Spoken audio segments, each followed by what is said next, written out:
Hi, it's skycat.live.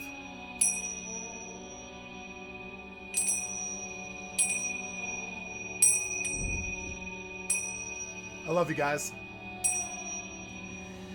It's gonna be a chill Friday night, 11:45 p.m. Friday, May 17th, 2024. I'm not gonna talk a lot tonight because I got a sore throat. Been talking too much. So on that note, I'm just gonna go to the games, and I love you guys. Thank you so much for hanging out with me today. Gonna get all the rest of the stuff set up, and then I'll switch it. There we go.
Getting towards the harvest here.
What was that?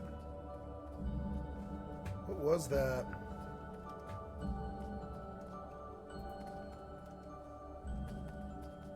Oh. Oh, yeah, okay.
There's a disco listening up there.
Another Fallout 4 patch. Wonder what that's about. They got a lot of flack this week for this. This whole next gen thing. It's interesting.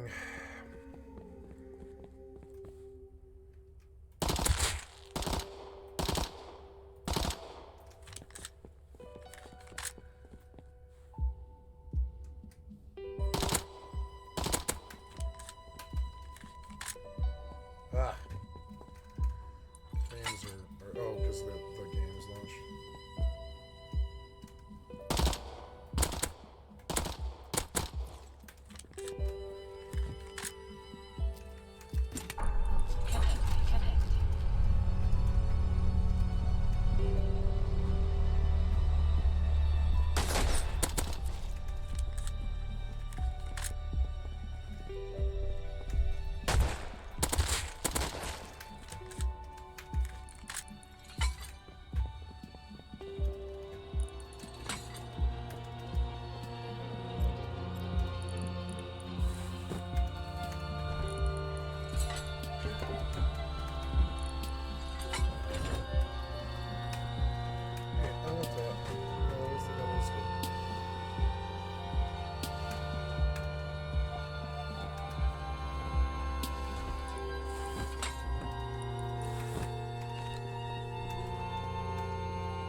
Sorry.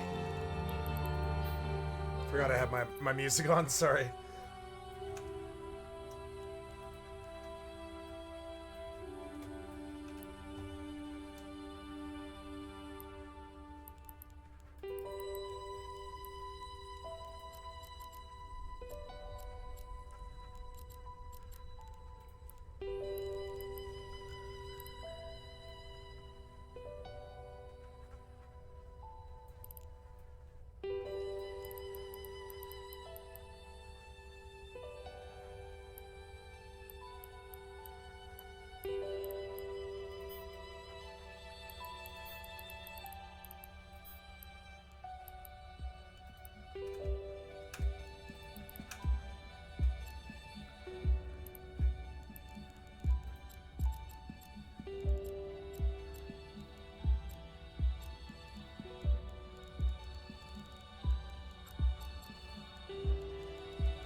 No fucking milk crates.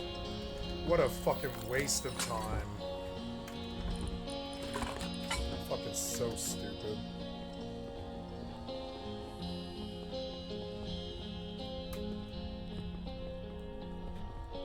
Not even a single fucking milk crate. Did I miss one or?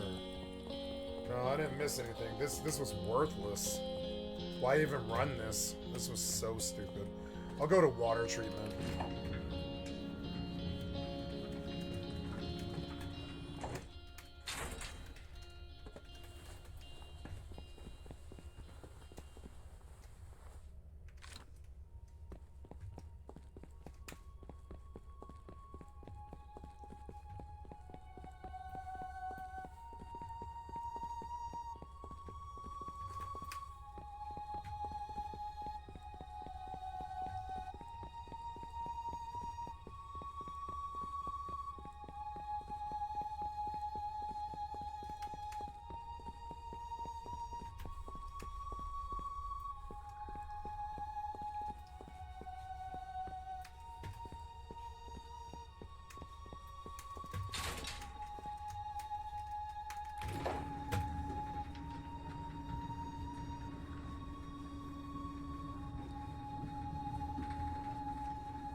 Nice. I found a milk crate up here, but not over there. At least I got it here.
Oh, I get scrap? I see, I get scrap. I'm sorry. Okay. I get it. He's a card seller.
Autopilot engaged. Autopilot engaged. Warping to Stargate. Warp drive active. Warping to Stargate. Warp drive active.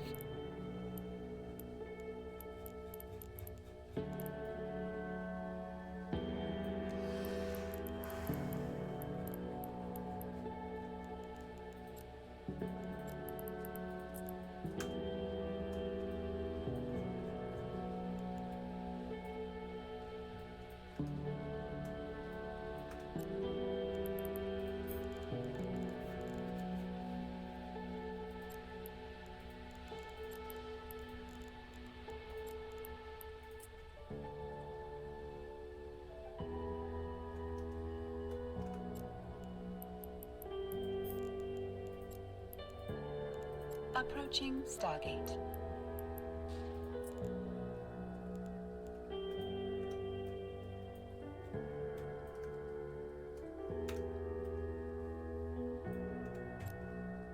Approaching Stargate.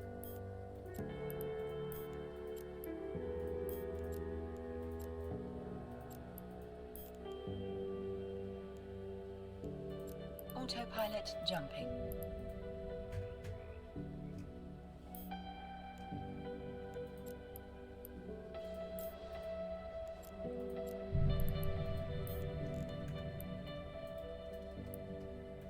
Warping to Stargate. Warp drive active.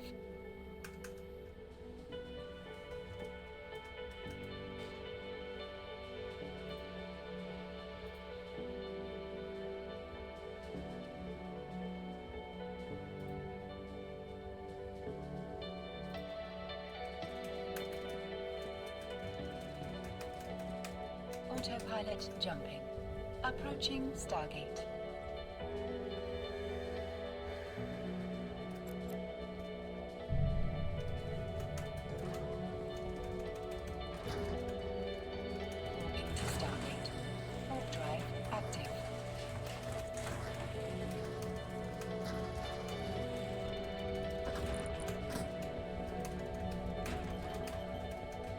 Autopilot jumping.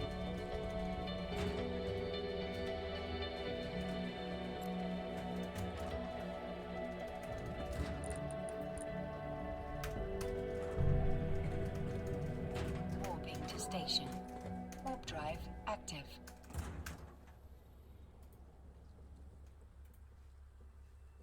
Approaching Stargate.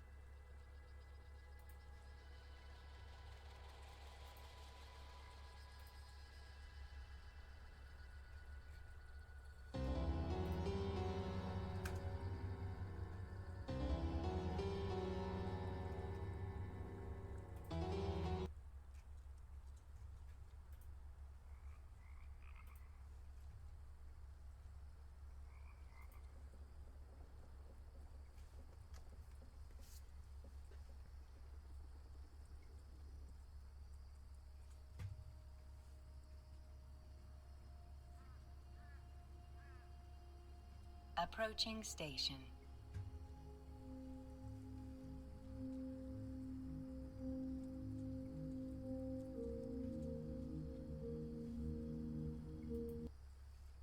Autopilot jumping.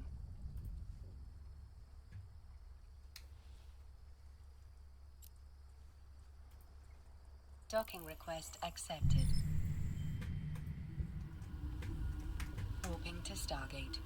Autopilot drive disabled. Active. Waypoint reached.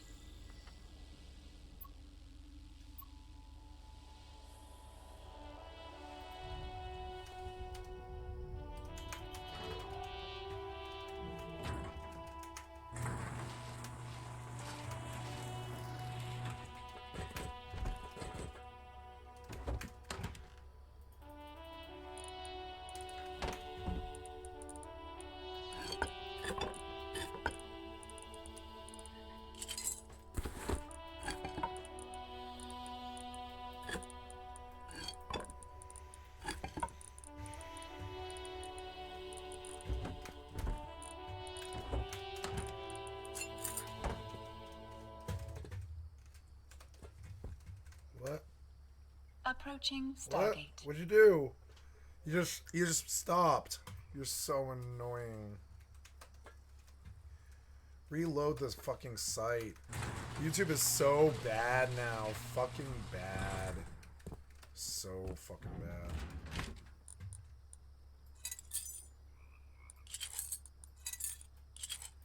Yeah, reload the fucking website. It took you like 30 fucking seconds, piece of shit.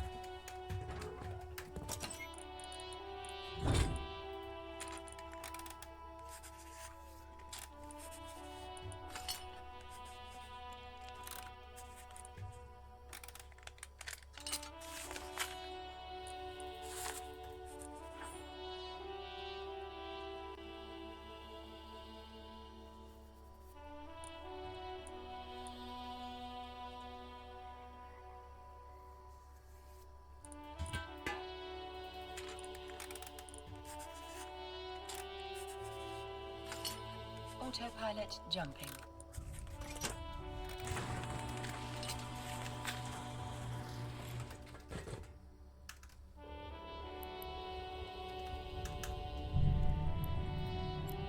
Warping to Stargate. Warp drive active.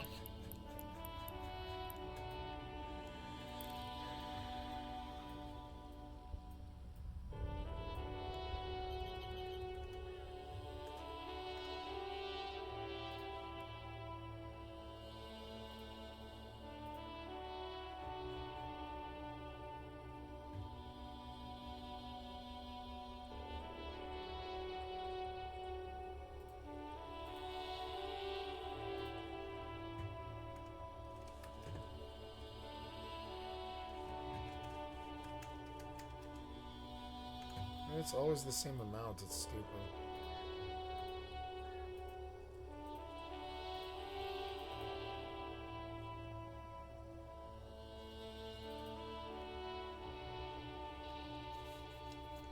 Approaching Stargate.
Autopilot jumping.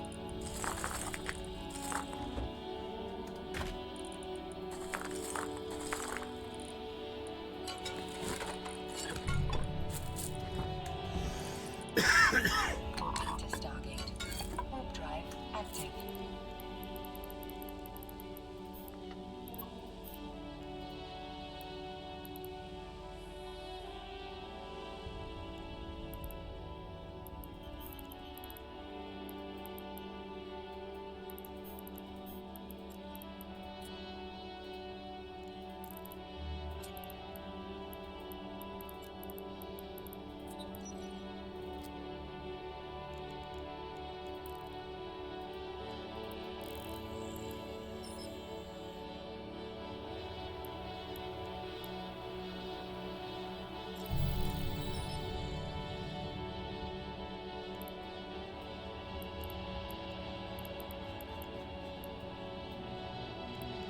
Autopilot engaged.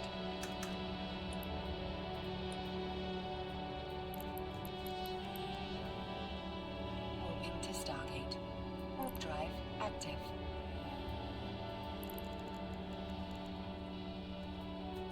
Wait. Disabled.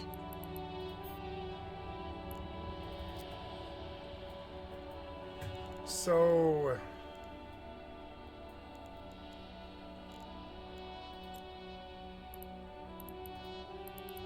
she went the wrong way. Damn it. It's fine.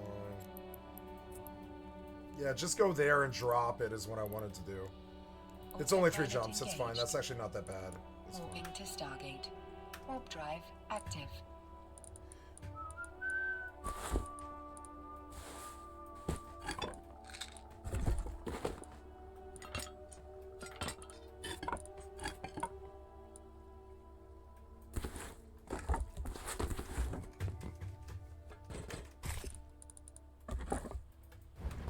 Approaching Stargate.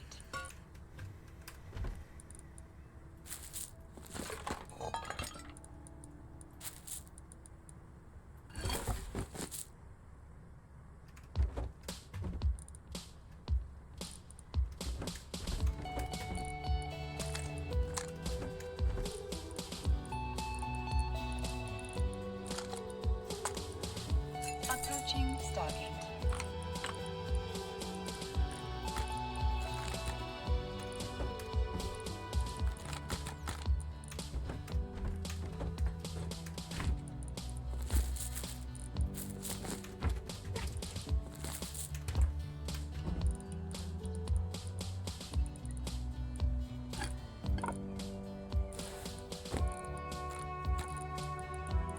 Autopilot jumping.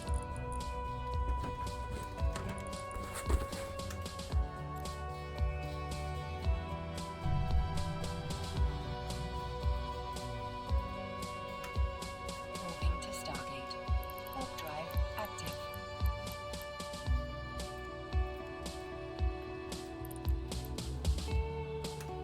Autopilot jumping.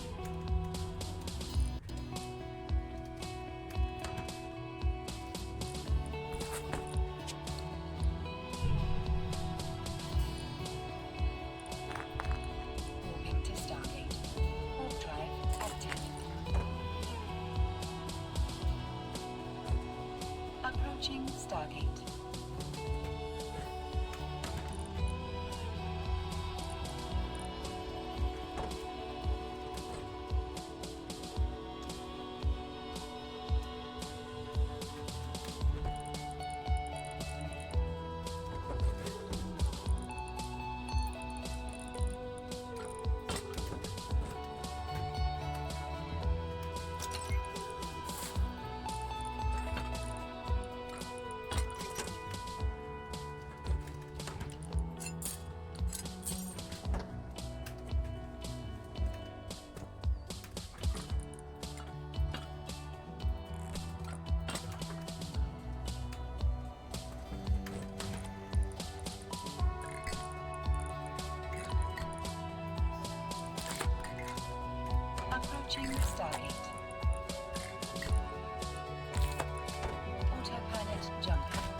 Approaching Stargate Drive active.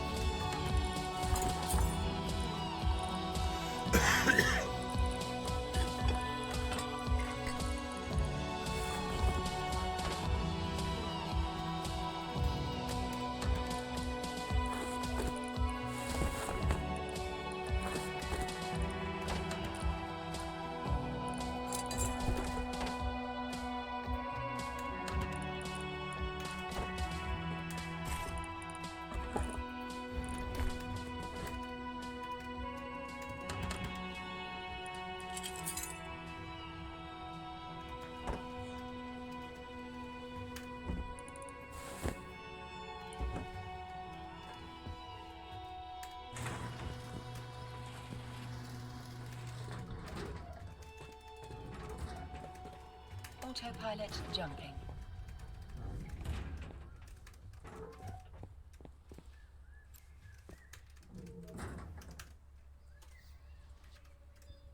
Approaching Stargate.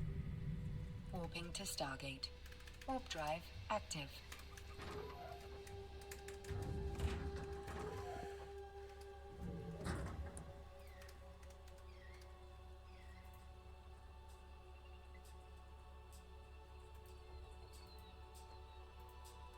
I thought I got this. Shit, I didn't research it, I guess. That sucks. You know, I changed my mind.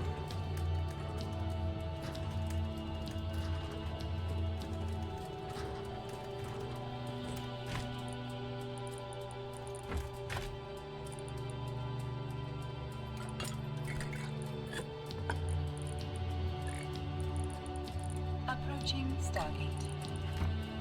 Autopilot jumping. Autopilot disabled. Waypoint reached.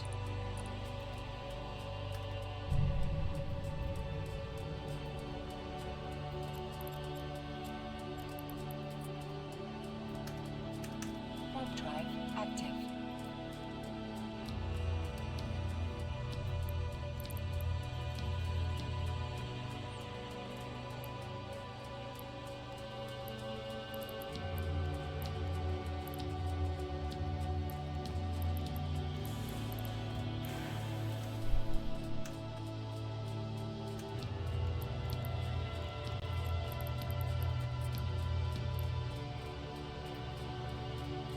Autopilot jumping.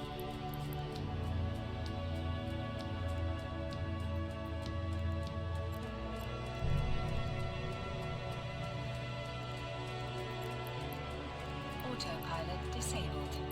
Docking request accepted. Warp drive active.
active.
Warp drive active.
Warp drive active.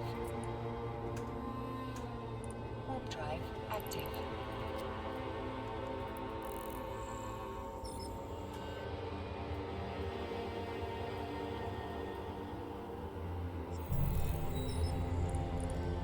Autopilot engaged.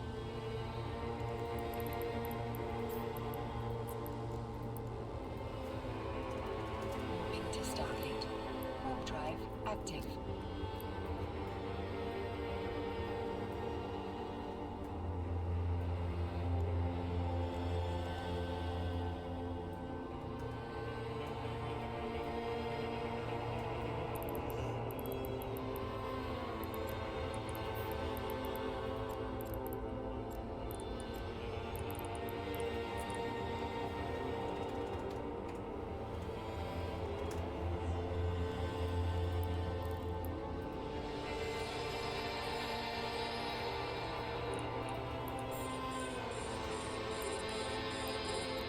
Approaching Stargate.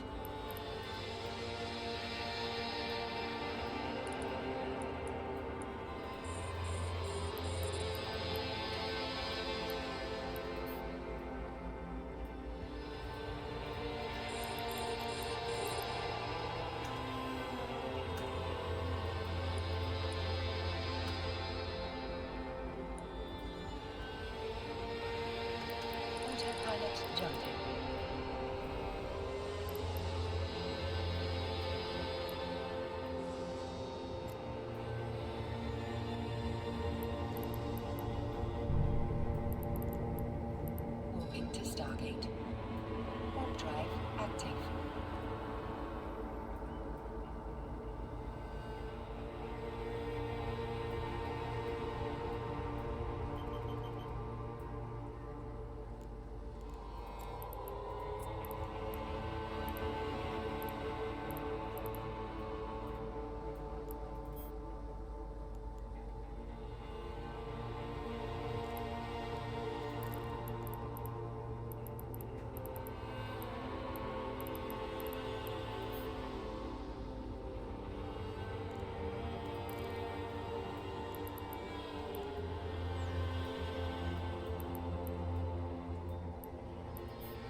Approaching Stargate.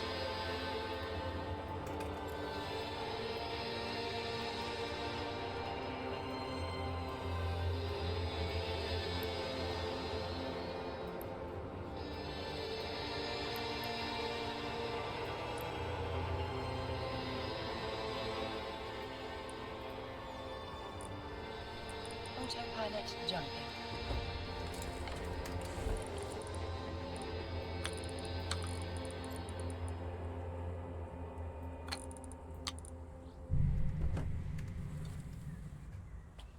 Warping to Stargate. Warp drive active.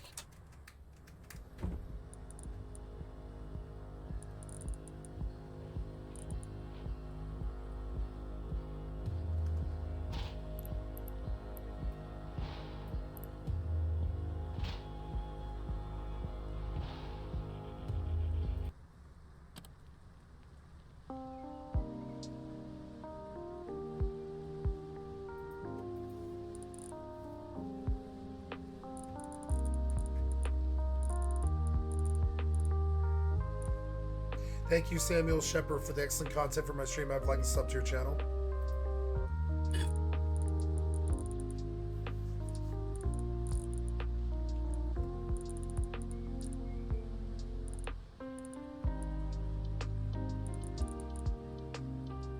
Approaching Stargate.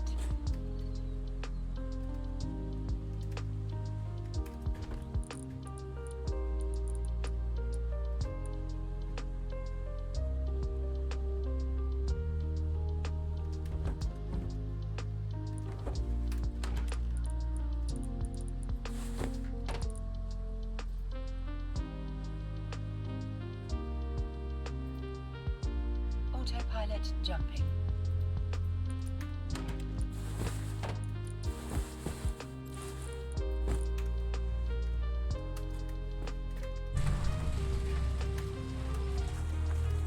Warping to Stargate.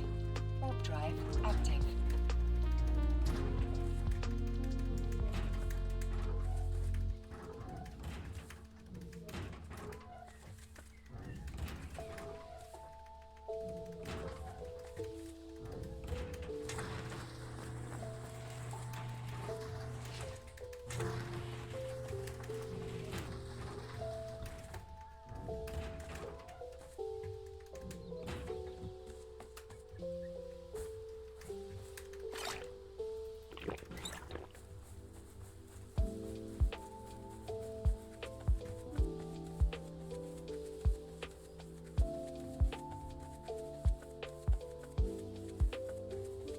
Approaching Stargate.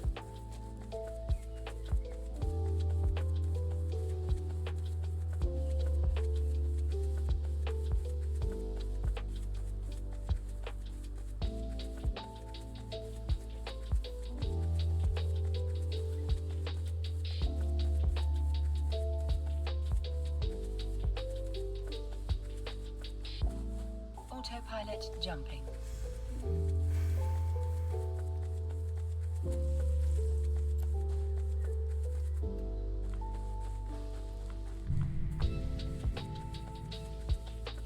Warping to Stargate. Warp drive active.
Autopilot jumping.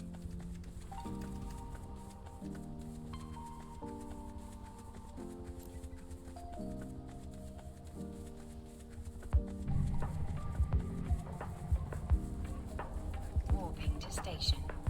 Warp drive active.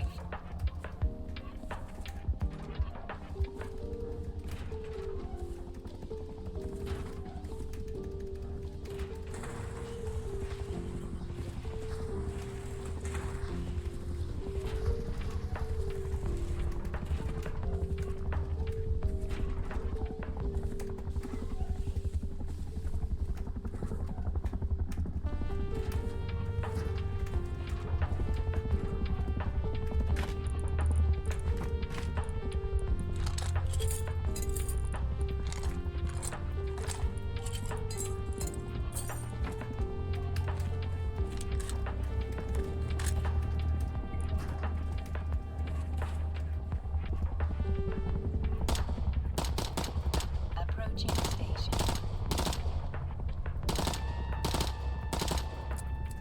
God damn it.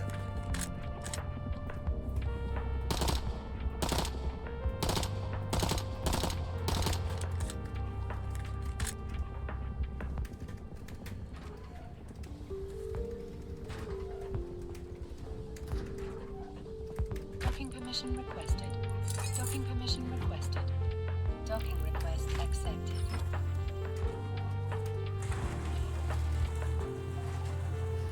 Autopilot disabled. Waypoint reached.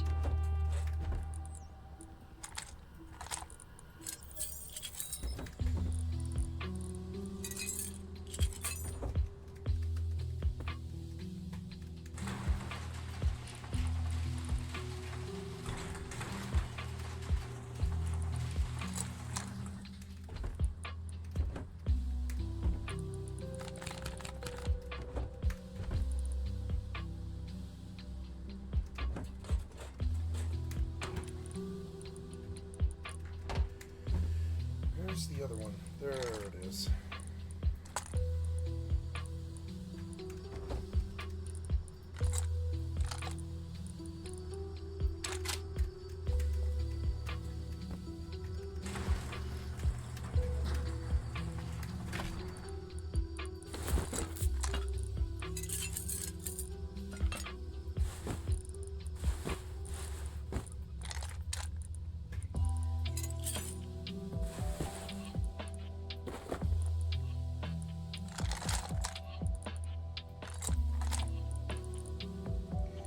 Damn it, I put my bow somewhere and I didn't mean to.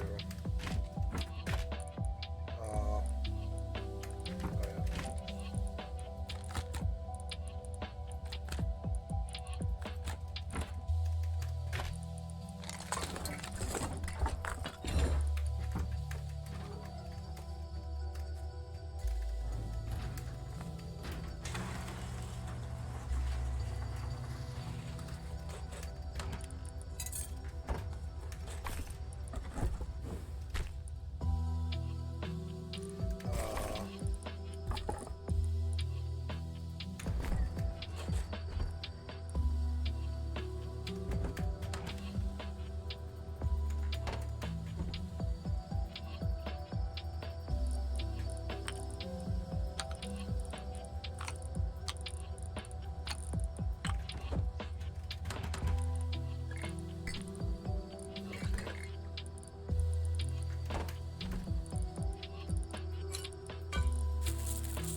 active.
no!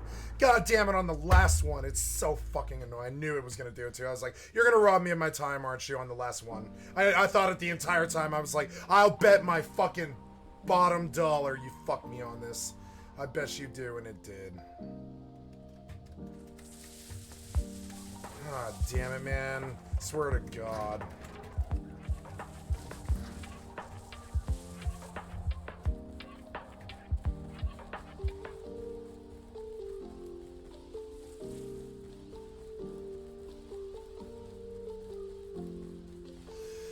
Now there's gonna be a fucking scarecrow on the boat, probably. Hopefully he's in the sky.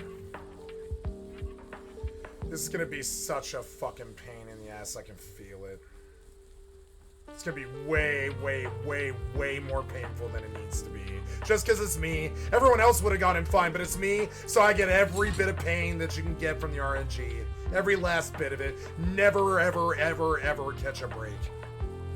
I got the Octave Club. I guess that was just all my luck in one place, huh? I guess. I'll look at it like that. I'll be like, yeah, the Octave Club ate up all my other luck this year. Because I seriously, every single time there's RNG involved, I get the bottom dollar. Seriously, like every single fucking time. Every gamble. Now, that's not true. Hypernet, I'm fine, but most times RNG is involved. I just catch the worst roll that possibly could happen. It's so stupid. I like that I feel like I'm gonna be able to do this, but if the Scarecrow's on the ship, I'm fucked. I think he is on the ship. Son of a bitch. Plus the sun's setting. No, there's the Scarecrow.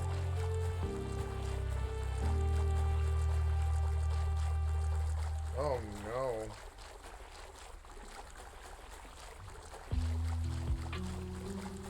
I might be able to get on the boat. I don't know. I'll be able to blow the door and get out of here.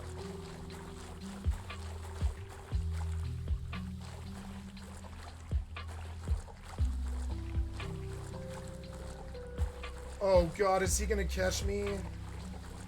I think he is. I'll have to go get a fucking pair of flippers.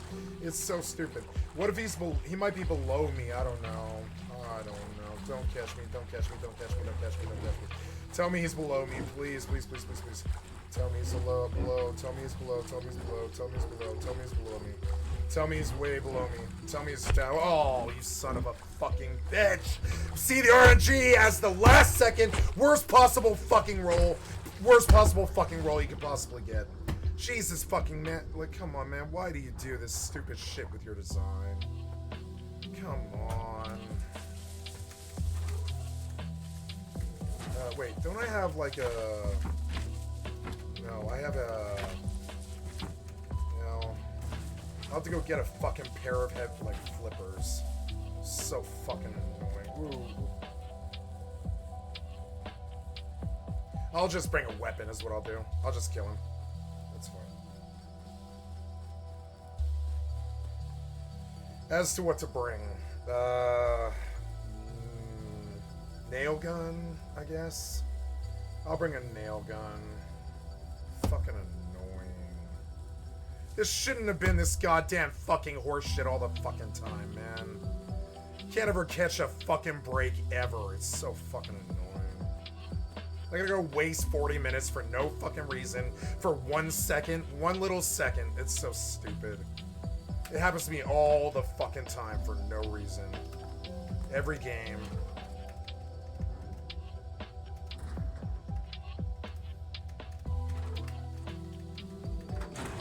This is gonna take so long, and I'm gonna have to like fight him in the dark and all this stupid ass shit.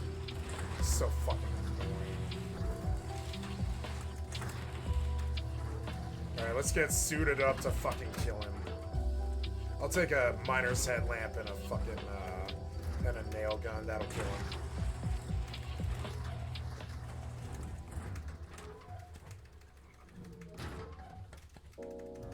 Fucking so annoying.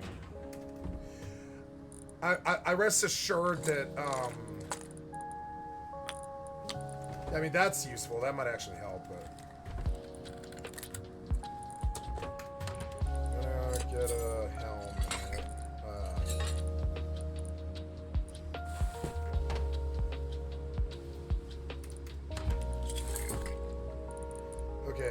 Make me a nail gun and some nails.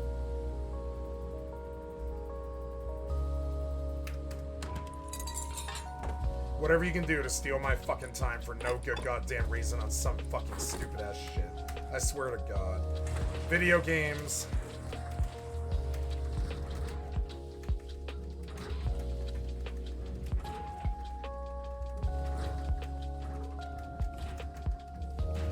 I should have brought meds. I'm gonna bring meds. I'm gonna bring meds, because, yeah, like, I might actually need them.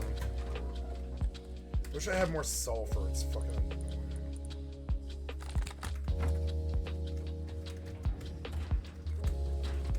Oh, you know, something else that I didn't think about is I don't have a door or a lock, and I definitely want that. I didn't think about that. So maybe the death was a good thing. Because I don't want to ride around in a tugboat that doesn't have a door. That's really dumb, so. I have 739 scrap here, so, yeah, we'll make a door and a lock, I guess. Yeah, like a door and a lock. You know, I'm going to go code lock for this, actually, because it'll look like... Now, this will look like a rated door unless I put a skin on it, so we'll do a door skin this time. We'll do a regular one now, and I'll skin the door.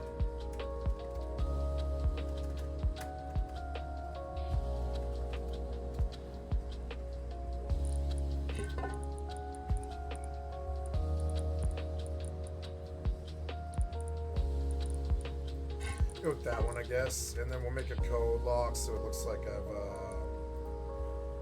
so it looks like it hasn't even been touched, you know, the tugboat hasn't been used. There.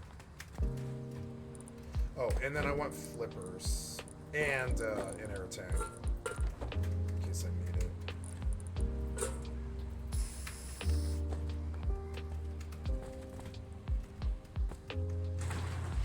I think now at this point they should sell bean can as satchel at the outpost, because it's fucking way too annoying to get one.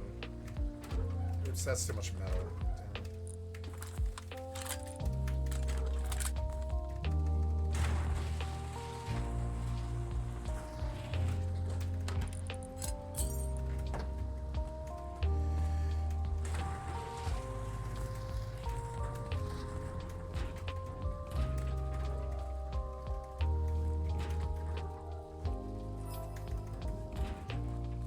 Now it's raining and I'm losing frames.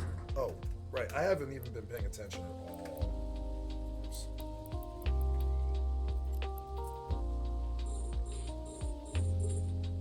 Oops.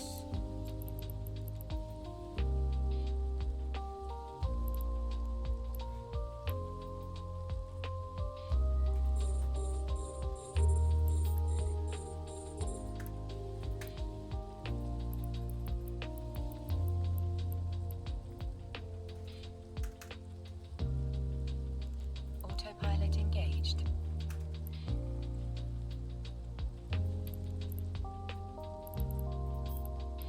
Warping to Stargate. Warp drive active. Oh my god, I'm half full. Son of a bitch. Maybe I should go dock. I'm moving now. Stop, stop, stop, stop, stop, stop, stop, stop, stop, stop, stop, stop, stop, stop, stop, stop, stop. I don't know, I'm feeling like I'm about to get banged here. And I'm going to the structure. I'm not the one getting fucking fucked here. Warp drive active.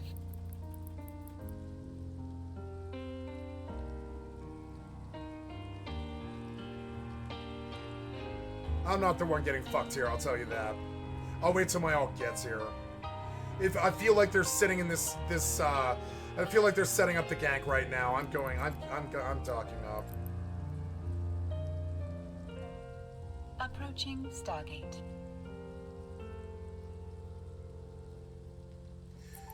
Yeah, I'm gonna dock and just leave. I'm gonna go dump active. and just sit in the station for a minute until they clear local, because they're fixing to fuck one of us right now. It's coming. It's not me. It's not me, babe. I mean, it's really not. It's not me. Sorry.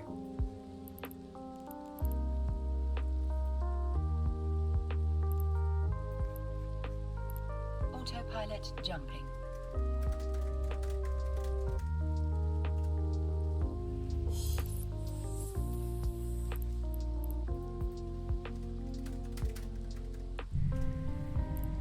Warping to Stargate. Warp drive active. Docking request accepted.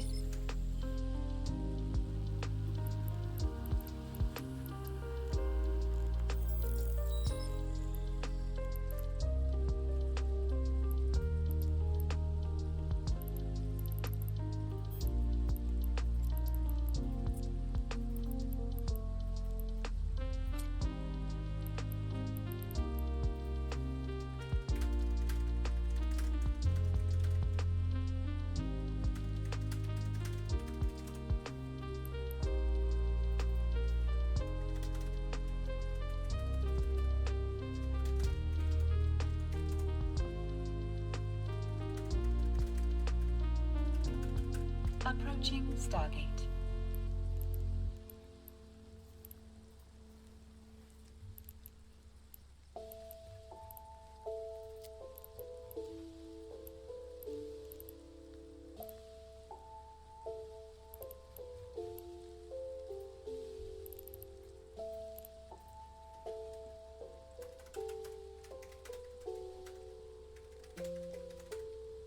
Autopilot jumping.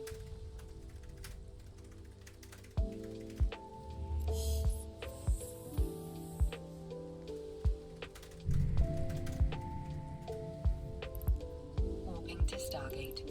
Warp drive active.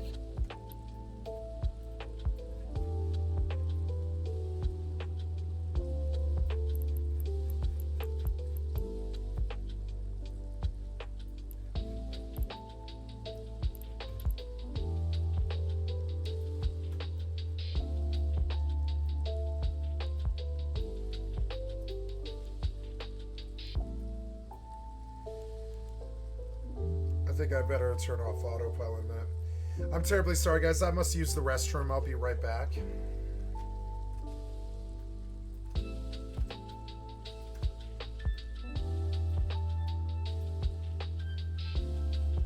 Won't be long.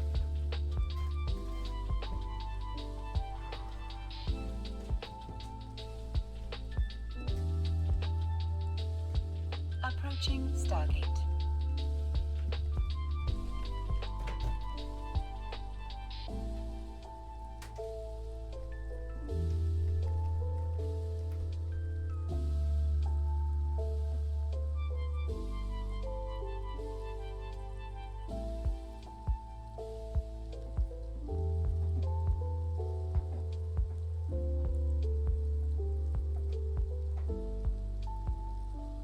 Autopilot jumping.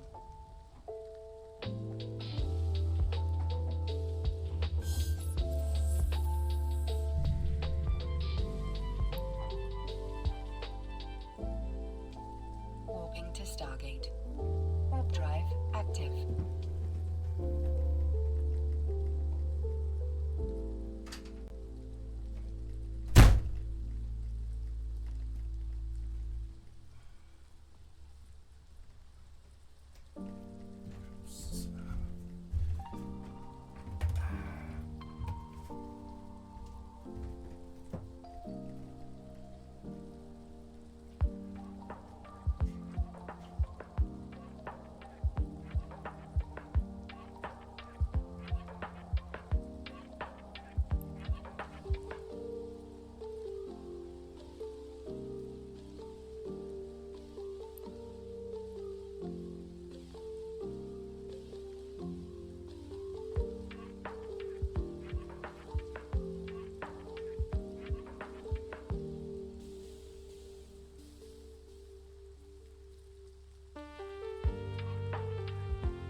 Approaching Stargate.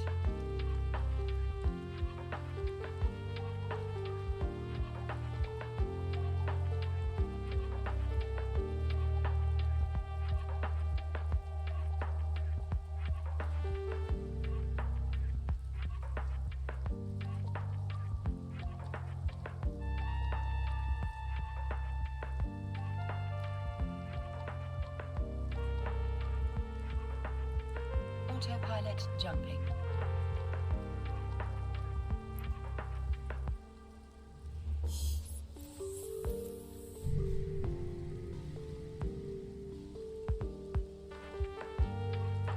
Warping to station. Warp drive active.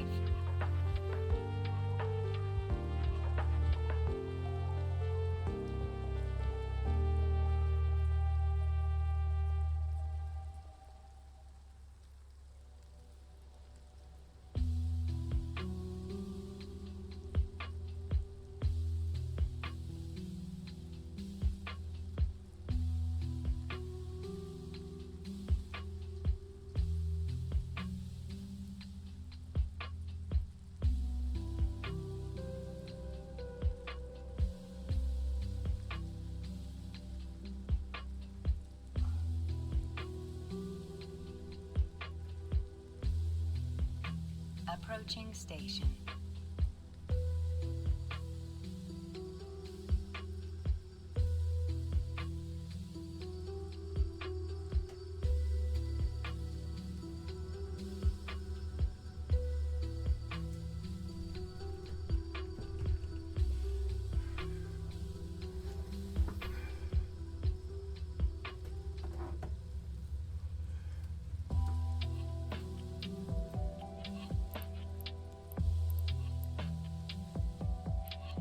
Docking request accepted.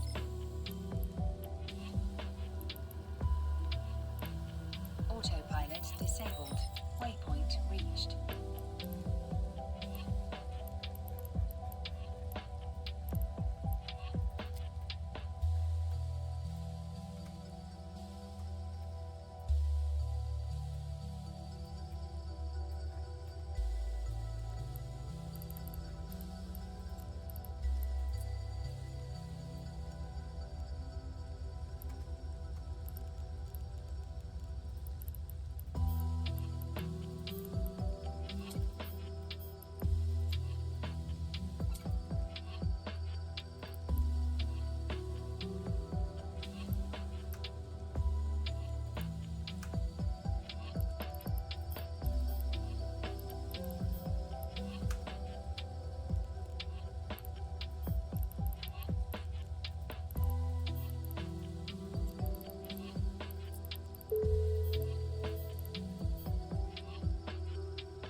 Oh, I've got to get out to that body or I'm not going to get it.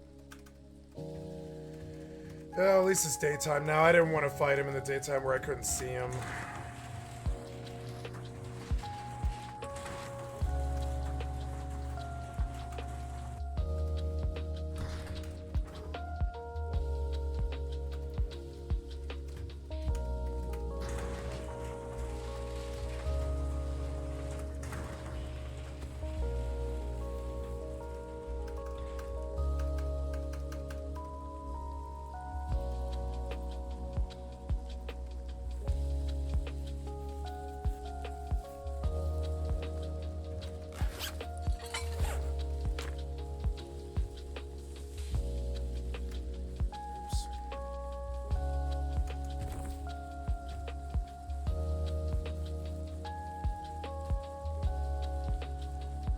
I didn't get... Oh, yes, I did. I did get first.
Well, at least the bean can didn't fall in the water. I would have had to go find it.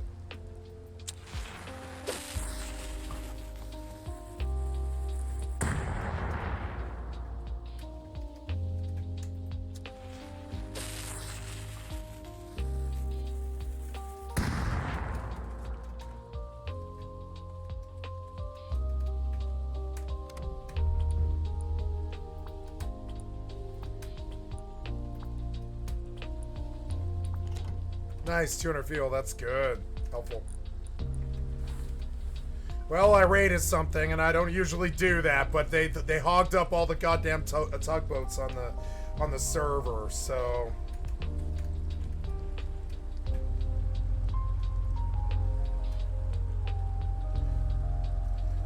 it like drifted in here, which is annoying. I wish I had points in boat stuff. It's alright. Thank God he had 200 fuel, because I didn't think I had enough to get where I was going.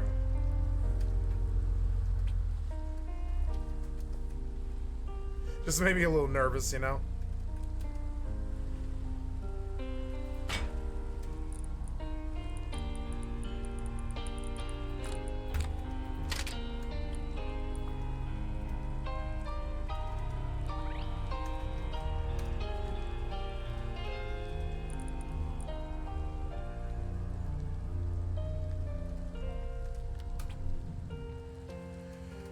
Actually, you know, I did raids, so I'm gonna leave. I was gonna wait here for a few minutes. Well, I guess I can. I can just wait here, I think.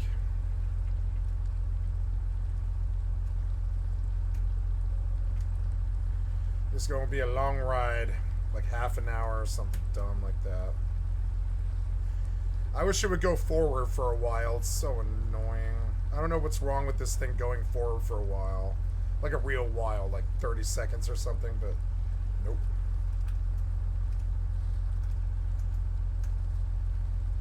See, already it's gonna start to like totally spin in a circle. It's so annoying.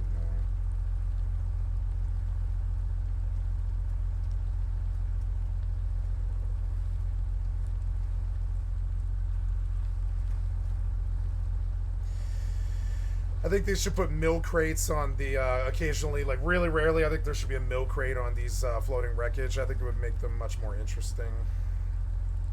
I liked the floating wreckage, you know, it's what originally attracted me to this game. I thought it was so fucking off the wall, different from anything I'd ever seen before, that I was like, yeah, fucking brilliant, really smart. And I did a lot of ocean swimming my first month in Rust. I just like went out in the ocean with a pair of flippers and... Is that a dude? No, it's a scarecrow. No, it's just render, I guess. Oh yeah, it's just something rendering weird. Okay.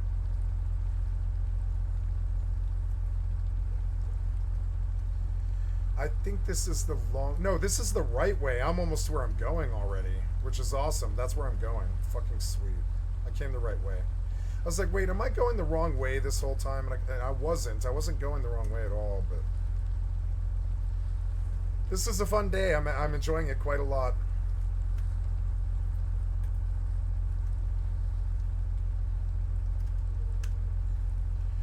Feels nice to be able to rest my voice for a real reason, you know? I talk too much.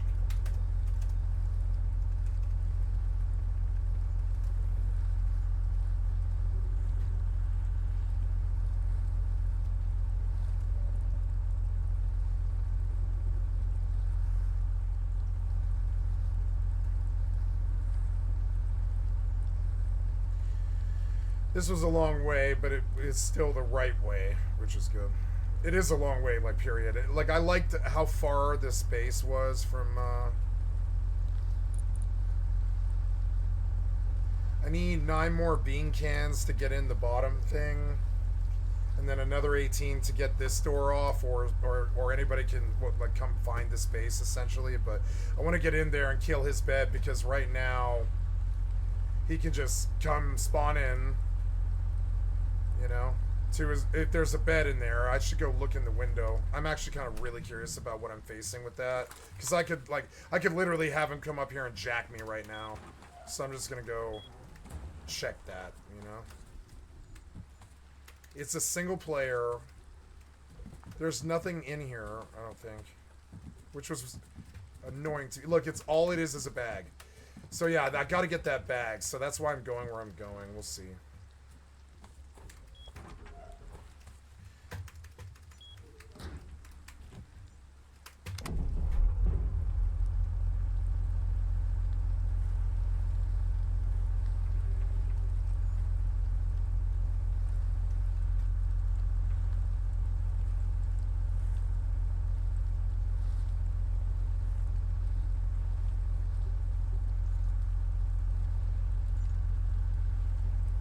But yeah, this was not as bad of a journey as I thought it was going to be. I figured this would take like an hour, but it was only like 15 minutes or something. It's not that bad.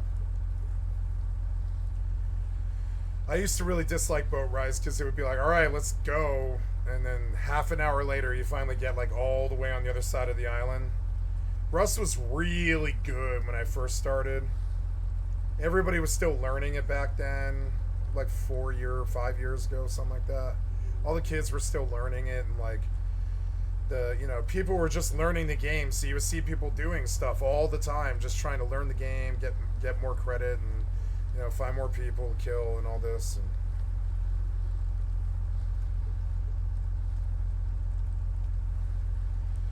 my fucking god, I hope I'm going the right way. I thought that was the right way, but I don't know. I really don't know.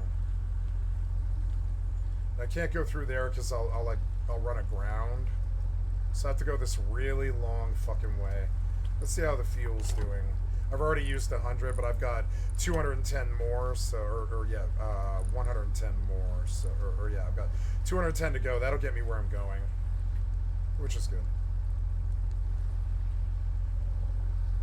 I should have banged a richer tugboat, but I mean, one of the things that I was thinking about with the tugboat is doing tugboat combat. I thought I might build a sub pen at this desert base I've got.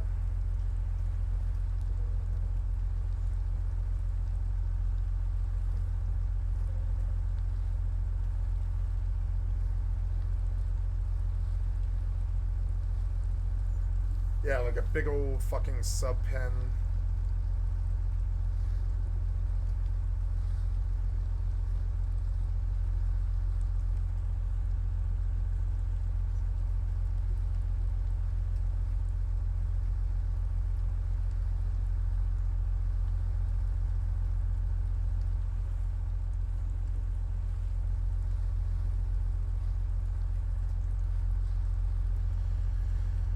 Let's check this guy, because I don't know if I've seen this tugboat. Pop jumped.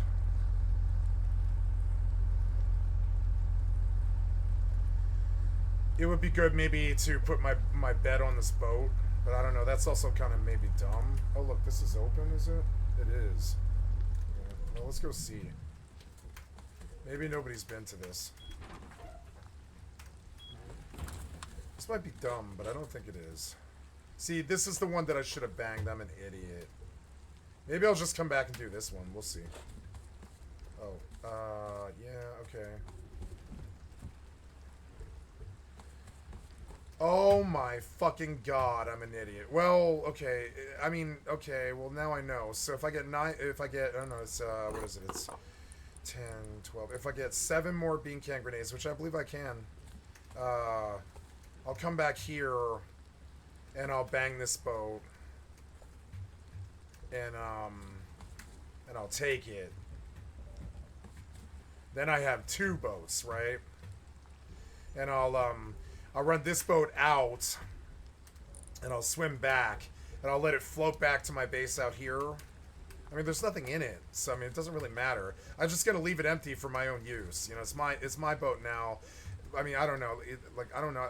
I don't know what'll happen to it, but it's my boat now. I've moved it, so I'm assuming the owner probably will never see it again. Maybe I should check that tugboat too. This is a much better base for me because all I have to do is blow that single door, and I have an entire tugboat. So I'll go get 7 more bean can grenades and some meds, and I'll come back here and I'll bang that door, and I'll just take this. I wish I had a cheaper mode of transport than this, but that's alright. I think I have fuel. I can definitely go boil crude oil.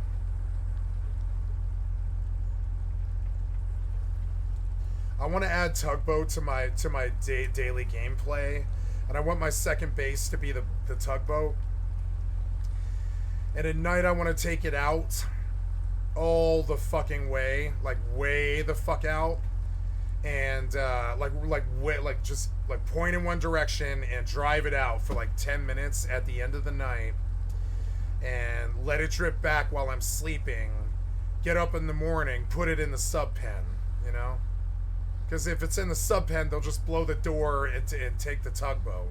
But if it's out there floating, it's very unlikely that anybody but the sniper would do anything to it, I think.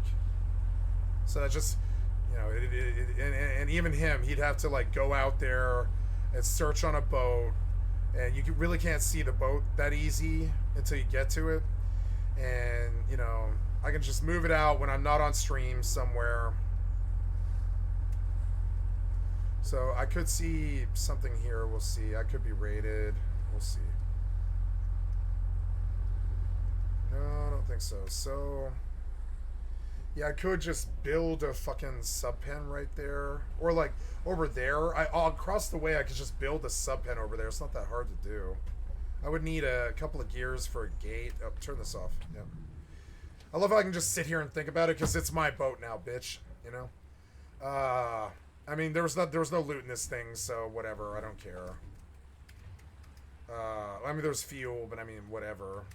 Like they got this thing for free, so whatever. I'm not too worried. Been trying to get a tugboat for days. Yeah, the longer I sit here, the more dangerous this gets. So I'm just gonna, or well, really, I should get closer. I'm gonna get right up to it.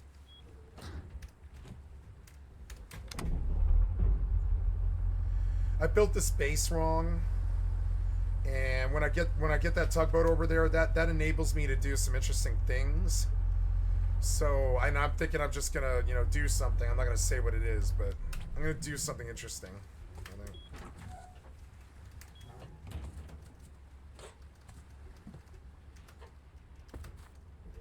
Nice. I mean, that's kind of cool. I could start just cloning, you know.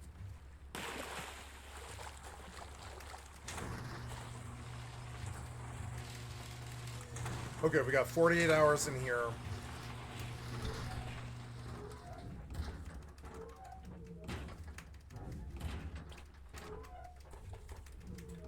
Yeah, right? Yeah. I mean, I know what I'm building and everything, too. All I need is 2 gears. I might have to go out and farm, like, one single time, but all I need is a couple. Oh, there's something I really wanted. Yep. I really want that. I was annoyed when I didn't have it. Yeah.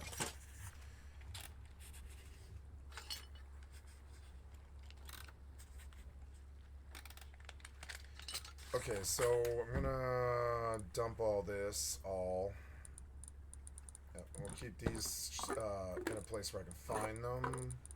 Yeah. And the nail gun, I mean, I don't really need all of this. I suppose, yeah, there we go.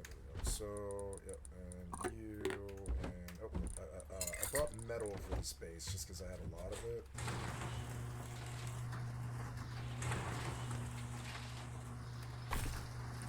Nice, that's what I was hoping for. Good.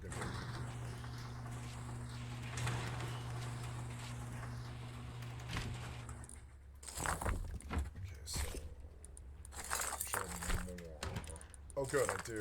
I have enough, which is good. Very good. So,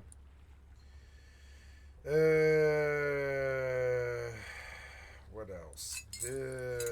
This. Yep. Yeah, I might try the tugboat life and see if my tugboat lives. All these other tugboats didn't get harassed. I mean, I don't know.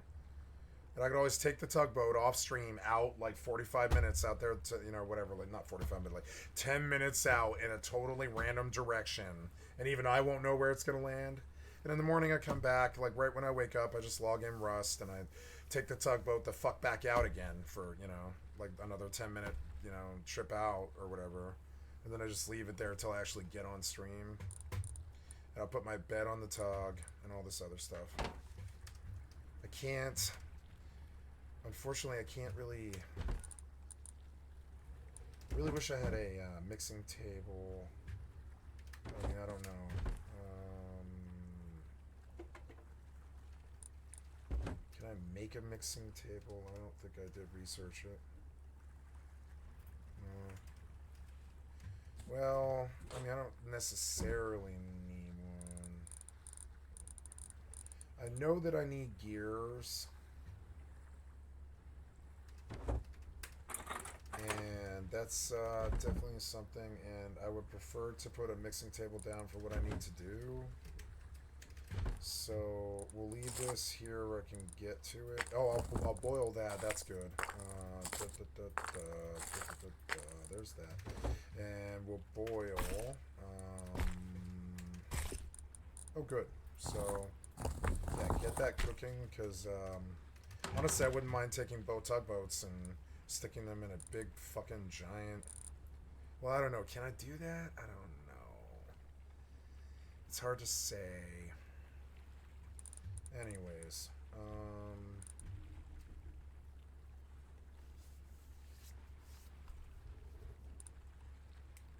no, like a sub pen will just get it raided. I know it. I know how the psychology works with this. If you put something around the boat, they're like, oh, he's protecting something, and they just come raid it. Stens will show up that day. They'll come by on a mini heli tomorrow. They'll see the sub pen. They'll see the sub in it. They're like, oh, what's he hiding? And we don't know. We can't get in there. So they're just going to blow the sub pen. They'll come and hit the boat for no reason and just take it from me. So that's not really an option. I can't really do a sub pen. So, and that's okay. It's just, you know... do I have wood?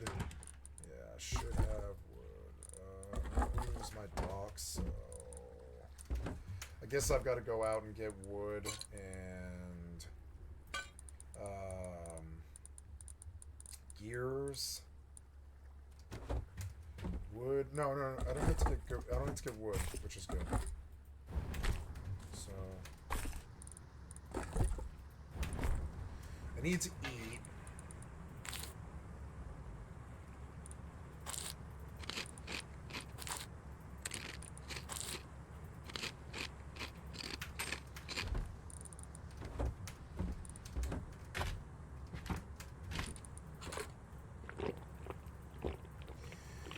I like this food system so much fucking more than Fallout 76. They fucked up that food system so bad. They could have done a good one like this, just food and water, and it keeps your meter up, and and give all the food extra buffs. There's no problem with that, but definitely make the food system better. Like, the lower the food got, I don't know. Like, you should start to take damage really badly. The lower your hunger is, you should start to take ticking damage as you get hungry, and thirsty. You should constantly you should be out like redoing the content, trying to get more food and water, and it should be the most precious fucking thing in the game. Because where would food and water come from in the apocalypse, like, besides farms? And you can't really have a farm because of the raiders, which is what Fallout 4 was about, Oh, I need wood in that. Yeah, I do. Yeah, I think I'm just gonna get full, because okay, so I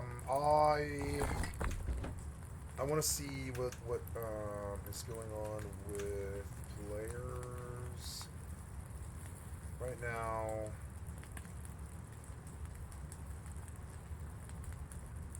Yeah, right now it's these three guys, so I think we're actually okay. So, yeah. Oh, also... Oh, yeah, there we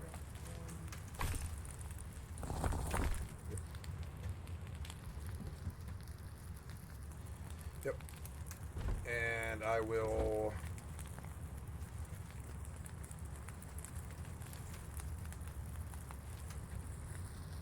do things. I'm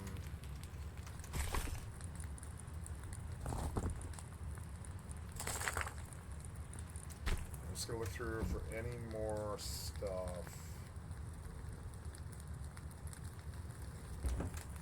I really wish I could get a SAR.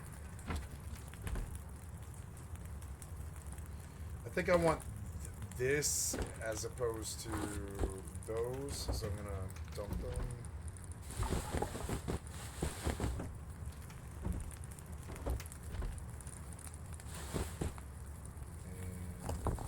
And yeah. So, yeah, so we're good.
I have 50 million in ice already. That's good.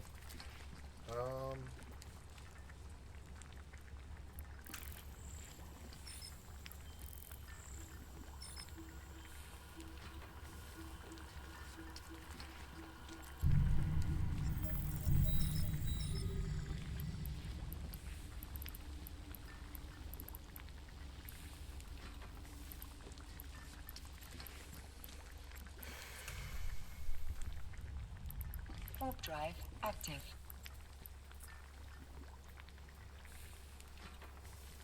Warp drive active.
Okay, let's listen to a YouTube video.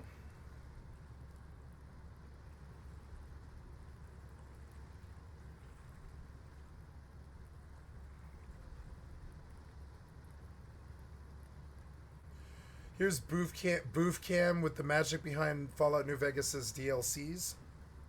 Thank you, Booth Cam. I've liked to sub to your channel.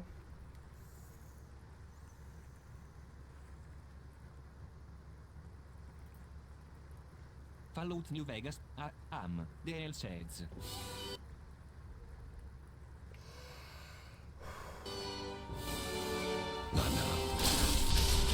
No! Think you can run?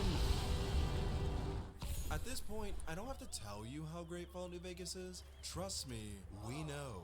But what if I told you that the magic of the game lies not just in its main story, but extends into its downloadable content? It's genuinely amazing that the DLCs took everything that was great about the base game and applied that to create 4 vastly different but uniquely interesting worlds for players to sink their radioactive teeth into.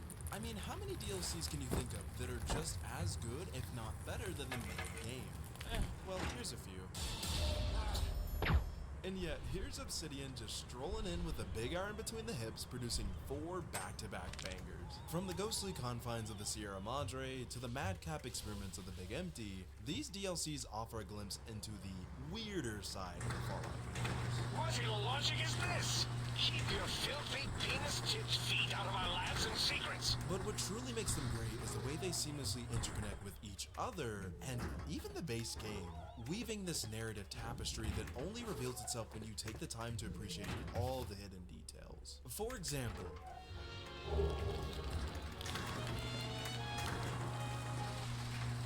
but wait, look, 3D animation is expensive, and I want to afford legs one day, so this video is sponsored by Display. Display is the go-to brand for top-notch metal posters that are a refreshing alternative to paper or canvas prints. There are over 2 million designs to choose from, ranging from original art to officially licensed art from things like Star Wars, Marvel, Elden Ring, and my personal favorite, Fallout. I recently got some 76 posters because say what you will about the gameplay, the art direction was so freaking good. You can even mount these bad boys without tools with their magnet mounting system. Each display comes with a magnet kit so you can mount them within seconds without damaging your walls. This also has the added benefit that you can swap your displays at any time you want by simply popping off the magnet and adding a new one. Display also offers fast delivery, meaning they'll be at your door in roughly 4 to 5 business days, and all metal posters from Display are printed in the EU. They even have a new product called Textra, which features tactile textures and 3D contours. And to make things even sweeter, Display is celebrating its birthday. Because of the special occasion, you can now get the biggest discount of this year. Use the discount link in the description or use my code BOOFCAM to get 32% off for 1 to 2 displays, 37% off for 3, and 42% off for 4 or more. Okay, back to Vault 22. New Vegas has this charming ability to take something really simple, such as a vault filled with humans turned into plant monsters, and weave it seamlessly into the continuity of its expansive world. Vault 22 serves as more than just a cautionary tale within the base game. To show you what I mean, there's this clever foreshadowing that happens before you even start the second DLC. Alright. You can tell the developers really wanted players to experience Vault 22 because this place gets a lot of love. Not only do a handful of quests send you here, but 2 of the 4 DLCs have deep connections to this one location. Regardless of the choices you may or may not have done here, each player who's experienced this vault intimately knows that A, no one has lived here for 150 years, the vault is completely abandoned, and B, this entire place is overrun with these monsters called spore carriers. It's only after reading the computer terminals you learn that the enemies you've been fighting are the residents from centuries ago. Prior experiments within the vault using dangerous fungal spores are the reason they mutated into these leafy abominations. There are very few people in the wasteland who know this, as most people aren't dumb enough to investigate, and those that were unknowingly sent there never came back. It's why when you're first tasked with the quest, the guy that gives it to you is very hush-hush and tells you not to let NCR authorities know. Have you signed the release forms? No? Doesn't matter. We'll keep that to ourselves. Well, what the hell? As far as residents of the Mojave are concerned, this place is just another wasteland fairy tale. So it's really intriguing when you start the second DLC and find this random guy just casually wearing a Vault 22 jumpsuit and Pip-Boy. Players who might not be privy to the lore of Vault 22 might just see this as another guy in a vault suit. I mean, it's not that foreign. Nellis Air Force Base and Vault 21 are places where vault suits are common.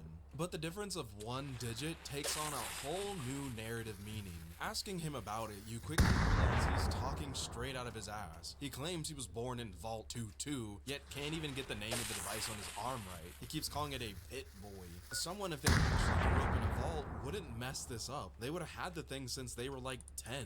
Oh man, you got a pit boy. I wish I was 10. But even if you didn't pick up on his word vomit, we've personally been to Vault 22 and seen the horrors within, which is in turn reflected in your dialogue options. You can call him out as a liar. Oh, you've been to Vault 22, huh? You may have been exaggerating a little. Truth is, I got this suit and the pit boy off a dead prospector who came out from Zion. It's so simple, I wish more games did this, but the fact that dialogue is influenced by experiences you chose to do previously, it results in this cathartic gotcha moment where you can leverage this to your advantage. And on top of being a really neat callback, something as simple as the clothing an NPC wears has multiple layers of meaning when your world is this rich. Ricky finding this vault suit in Zion subtly tells us that some of the residents must have experienced it, which when you think about it makes sense, considering vaults only open from the inside. We were only able to explore it because someone previously left it. Eventually, this is all confirmed when you find notes scattered around Zion detailing the acts of cruelty survivors of Vault 22 committed throughout the valley.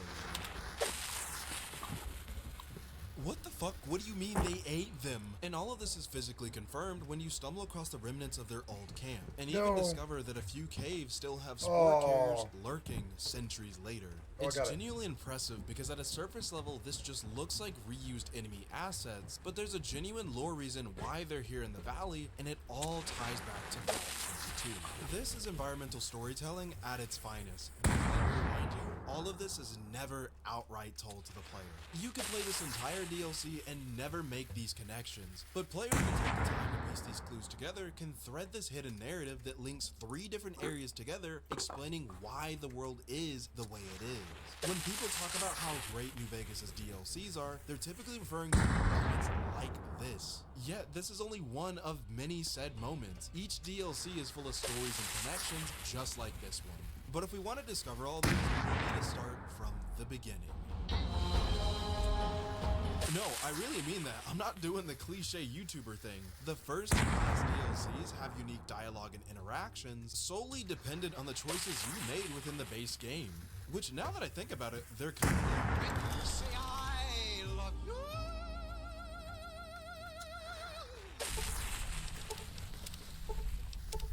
A thing every DLC has to consider is the ways it will integrate with the base game and onboard the player. This is really hard to mess up, but when it's done well, it really stands out. Look, for as much shit as I can give Bethesda, I have to admit, they're really good at this. When Fallout 3 released its DLCs in 2009, it set the blueprint for how DLCs would be for later entries. You know how every Fallout DLC starts with you picking up a radio signal that leads you to a location that inevitably sends you to a faraway land? Yeah, Fallout 3 is the reason that trend started. All of this just works. As this wasn't something you could just refer back to the original Fallouts for. 1 and 2 didn't have DLCs. However, when Obsidian took the reins for New Vegas, they not only followed in the footsteps of 3, but innovated this formula. On top of being well integrated into the game world like its predecessor, each DLC has a unique way of influencing the narrative depending on things you did in the base game. Although New Vegas gets praised for this, and rightfully so, I think 3 had the right idea here, but sadly it only showed up in one of the DLCs. At the end of 3, there's an evil choice players can make by injecting FEV into the water purifier. Doing this means that any person who's been exposed to radiation, aka everyone in the wasteland, will eventually die if they drink the local water. Normally something this insidious would be reserved for an ending slide, like, oh boo-hoo, everyone died. War never changes. But the Broken Steel DLC actually continues where the main game would normally end, allowing players to see the consequences of their actions through gameplay. You can find people complaining about getting sick after drinking the water. I don't really like the way this guy City talks. is overflowing with the ill, and should the player... I'm sorry, I don't like the way this guy talks because he goes every time he ends the sentence, and it's hitting my Asperger's. It's driving me crazy. It's like a weird idiosyncrasy that's literally unpleasant to me. He's like, Every time here, listen to him talk. Every time he ends the sentence, it's like he's skiing and then he does a ski jump at the end of it. It's like at the end of the sentence, and it drives me crazy. It's a weird idiosyncrasy. 3 bottles of Aqua Pura, they fucking Here. kill over. Over. The game letting players mess The up game the world letting the this players badly is really badly. cool, and it feels so meaningful because you didn't have to put FEV into the water. If anything, the game heavily dissuades and I'm sorry you to from actually, doing so.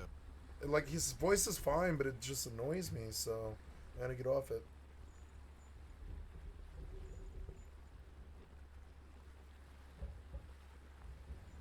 Wait, what was that sound? I thought I heard something. But I don't think I did.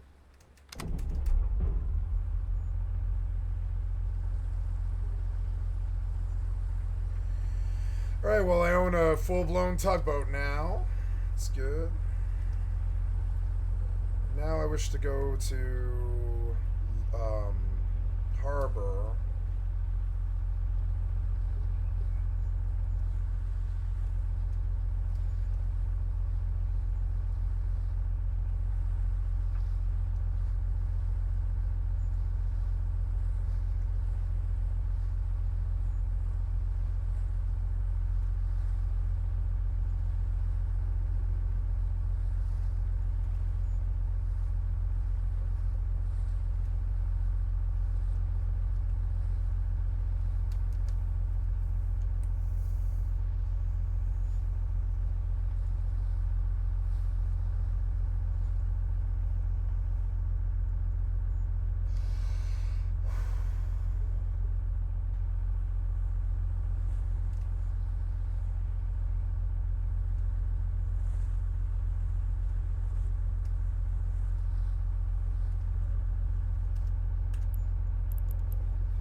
That's odd. There's a boat.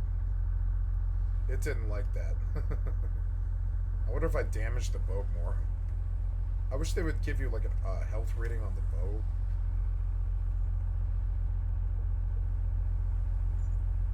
Why is there a boat on the docks? Seems weird.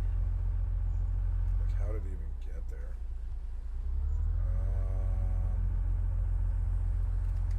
Yeah, I can't.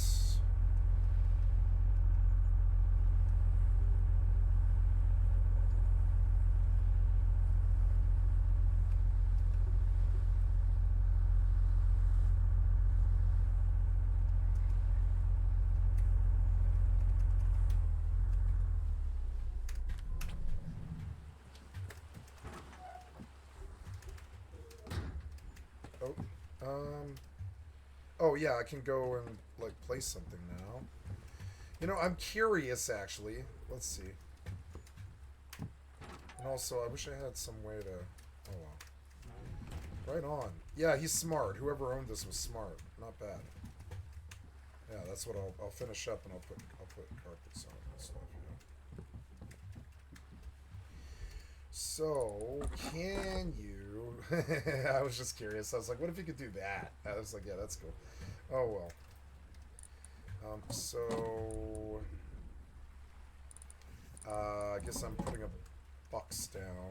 Oh, I can't place because I'm in harbor. Son of a bitch. Oh well, I don't really care. That's fine.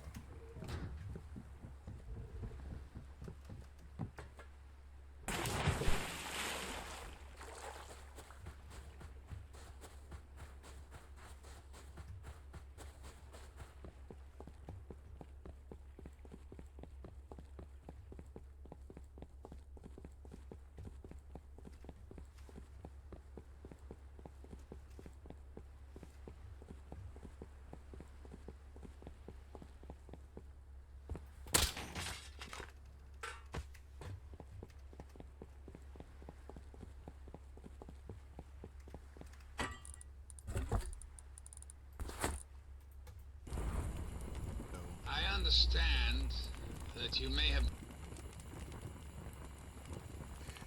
This masterpiece rogue-like movement shooter has 0 hits on Steam by Them Curvy Hello there, Toes. you sweet I've Tobies. subbed and It's liked. your boy, Them Curvy Thank you, Them Toes. Curvy I Toes. apologize. I'd like to sub to your channel.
Dyra?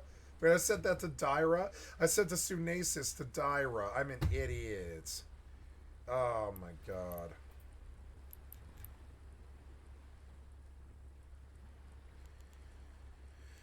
Yeah, I'm gonna set home station here and just like fucking clone jump out to Dyra and then set and then when I forgot to set when I got back and now I sent a fucking ship out there that I've got to fucking come back with, which is fine, but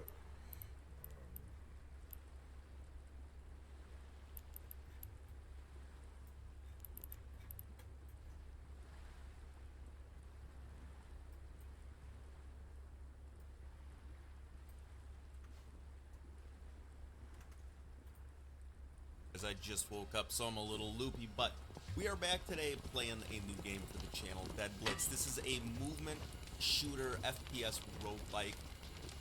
I am absolutely incredulous. At the time of me recording this, this has 0 reviews on Steam, and this game is absolutely fucking incredible. So I would love it if what you see here today appeals to you. I would love it if you could go and check it out, because this game is just absolutely mind-blowingly good. So thank you so much to you guys for all the love you've been showing on the channel as of late. We're gonna start with an SMG and this start with the sticky grenade, and I think we're just gonna hop right into a run here. And so you got your various abilities, and you know, you got your arenas. It's gonna make more sense as we go in. I just woke up. The words are not strong with me today, Beans. The art style, the soundtrack, the gunplay, ooh, it all feels so good. It's $24.99. I understand that might be a little bit of a high price point. It is worth every penny in my book. I have had a little difficult time putting this one down. We're gonna hop in, we're gonna get killing, we're gonna get some kill streaks, secure some zones, and go through portals. Alright, what do we got here? We got a shotgun, we got a SMG, we got 2 lives remaining, 10 kills with an energy weapon. Oh, that's not the right one. Kill 4 robots, we can do that. Destroy 5 crates, barrels, and or orb dispensers. Alright, we're gonna get some challenges done. Smash a crate with loot inside. Alright, we did that. That actually counted for our challenge. That's pretty funny. Alright, well, and what are you? That's shields. Oh yeah, you got your shield, you got your health, and you can level up and get various things. Orbs, that gives you the XP for the leveling. You got money as well to buy the things. For you, a wind blast, we already have that. We can spend money to level up. We have just enough to do that. What are you? A burst pistol. We do need to grab an energy weapon at some point here. I'm not super sold on it. On either of those. We're just fuck it. We're gonna hop in. We're gonna let her rip here. All right, we're gonna put a sight on this. I like that. I like that little red dot sight. You got your secondaries, your equipment there. Weapons you found or purchased here. Okay, that's just the weapons vault for this round. Let's go. We're gonna hop through this portal and we're gonna get killing. And so, We're gonna be on the look for an energy weapon. All these cities procedurally generated. Can we break this crate? We cannot break this crate. What about this one? Hey, there we go. Okay, we already got that one done. Get 10 kills with an energy weapon. We just gotta find an energy weapon and we'll be able to do all of the challenges easy peasy. Where are these enemies? Where are they? We're getting money all over the place. Alright. I don't know if I love this SMG. It's like definitely better in burst fire, I gotta say. Alright, so here you got wall running, you got various movement, you got a dash. Everything about this game. What is happening? Oh my god. I don't know if y'all saw that, but my game just freaked out. That I think was on my end, not the software's end. You got your wind dash ability.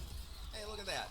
We killed one robot so far. That's not as many as I thought we were going to have. And you got your various pickups around the map. And just, guys, the movement, the gunplay, everything feels so freaking good. It's an arena shooter. And then you got your grapple. You can actually grapple enemies grapple? as well. Oh, that guy had an explodey bit. It's Serious Sam. I love movement shooters. It's guys. RPG. I love movement shooters. Not that much, apparently. Ignore me. I know what I'm doing. Boom. Wind dash. There's our ability. What do we do here? Sticky grenade.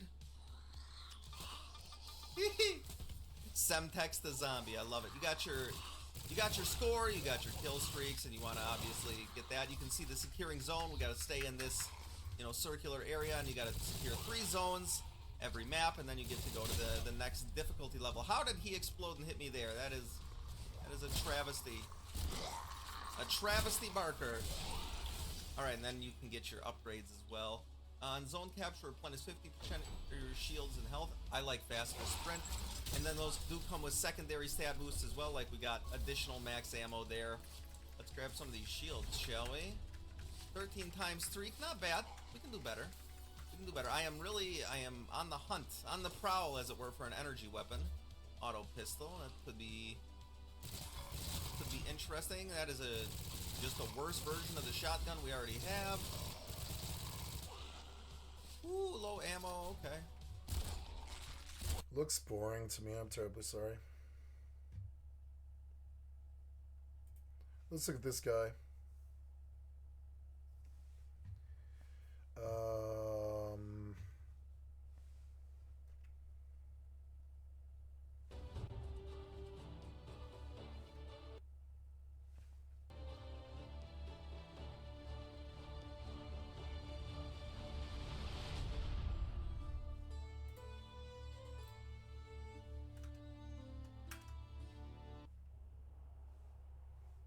Yep, skip it, please. My God, using YouTube now is so annoying.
Man, he's making a lot of stone knives for some reason.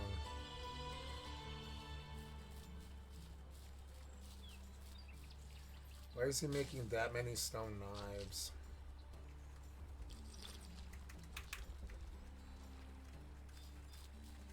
Maybe you need a bunch of them.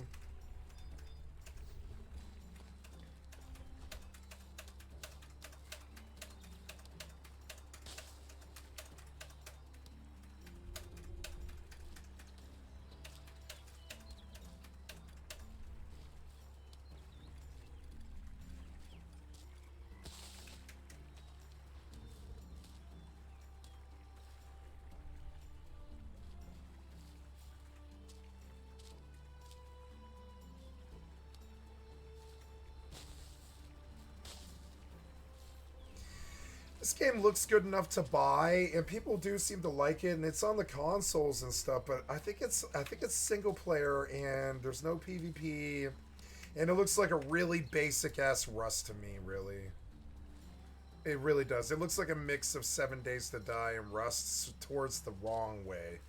You know, a good way would be towards Rust. This is more towards 7 Days to Die direction. And I've looked at this game before, but I just want to see somebody play it for like half an hour and just see. I'm just shopping around, looking around. I looked at one that looked actually fairly good yesterday called. I took a relook at Icarus, and I might do that too. I don't know. This doesn't look good to me like Icarus did. So let's just go look at Icarus reviews again.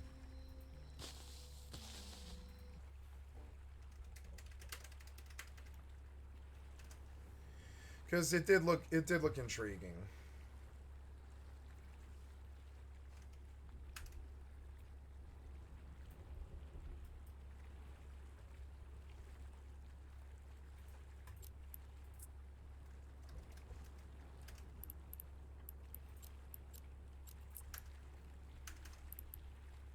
Oh. Yeah, I'm just standing here. I totally spaced that. Yeah. Cute.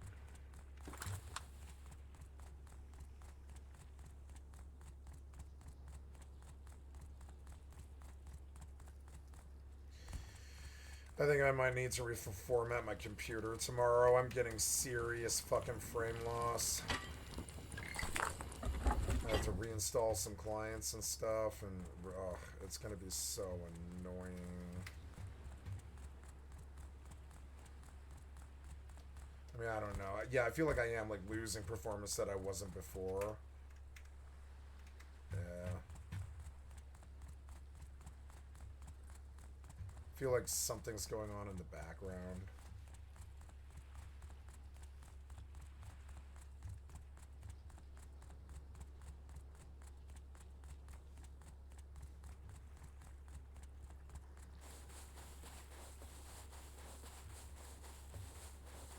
It might be the server.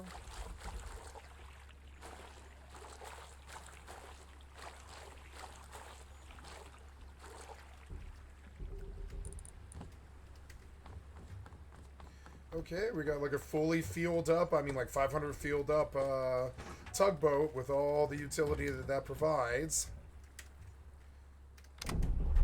And now we'll go back and, you know, do stuff.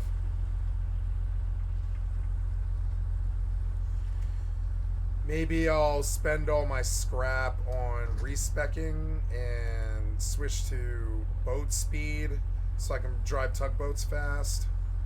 I'll spend some time farming scrap to respec, and I'll drop out of well, no, I don't know. I can't really respec, but I can drop out of the health chart. I bought all the way down to the health chart, and it was a mistake. I didn't think I would get a tugboat, but I did, and now I kind of want boat speed now, as opposed to the survival chart, because they're kind of like dead points to me, sort of. I think I need he changed the system where it doesn't respec you every month anymore, which is really annoying. And he wants you to farm scrap to respec, and I like that, but it's annoying. And yeah, It's weird because I put points into this chart. What is it? Is it harvesting?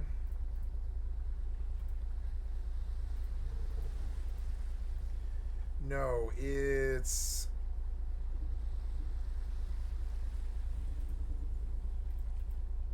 cage diver, guild, reckless diver, shark vet, sonar pulse.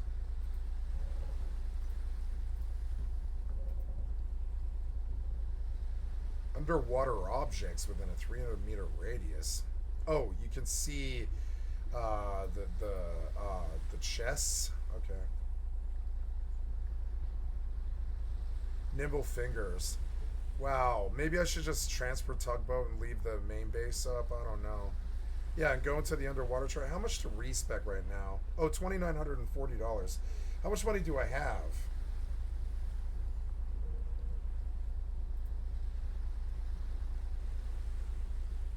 No. How much money do I have? I wouldn't mind a respec, but anyways, let's move forward. I mean, I gotta think about what I can do. Like, I can only really drop the medical chart for...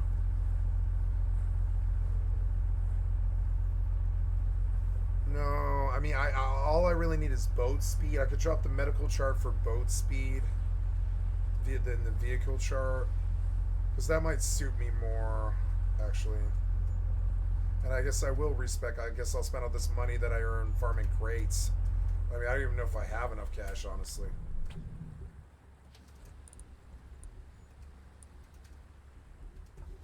Oh wait, did I do this right? I don't think so. I want to be like right up on it. Honestly, why not just park the damn boat right up on the base, really?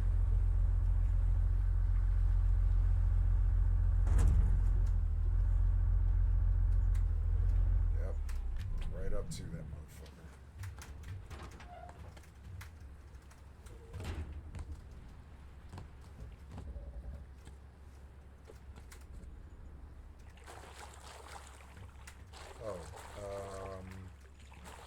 I forgot to do something. I suppose it doesn't really matter.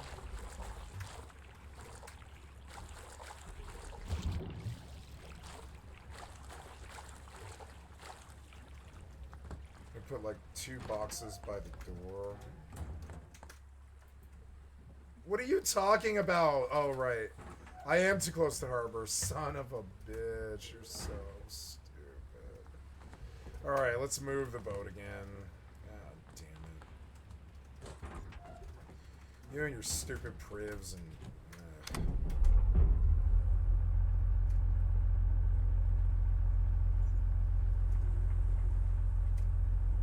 Oh no. Fucking annoying.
asteroid is depleted.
The asteroid is depleted.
is MTV Cribs. Welcome.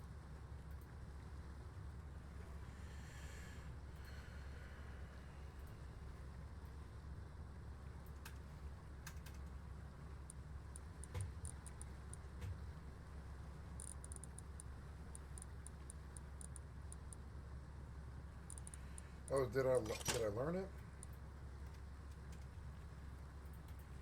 No, where did my rug go? Oh, it's in here somewhere, huh? Oops.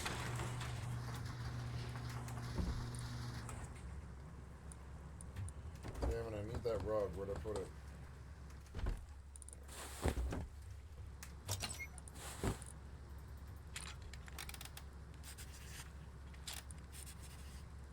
To my tugboat. Come on in.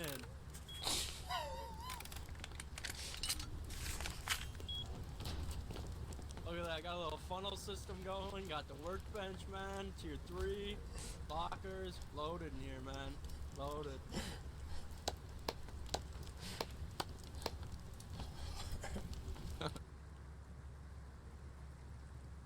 This is how to add 7 different airlocks on the new tugboats in Rust. Oh, wait. Come back.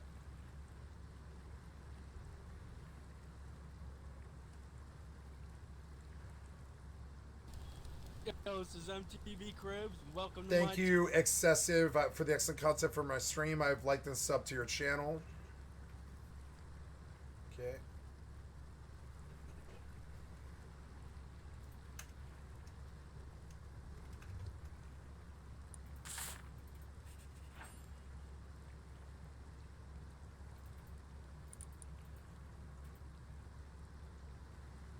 You just can't do it, can you? You just can't start the video, or what? Jesus Christ, YouTube has gotten so fucking bad. Let's go. You are so bad. Let's go. Go. You are so annoying. Let's go. Oh my god, you suck.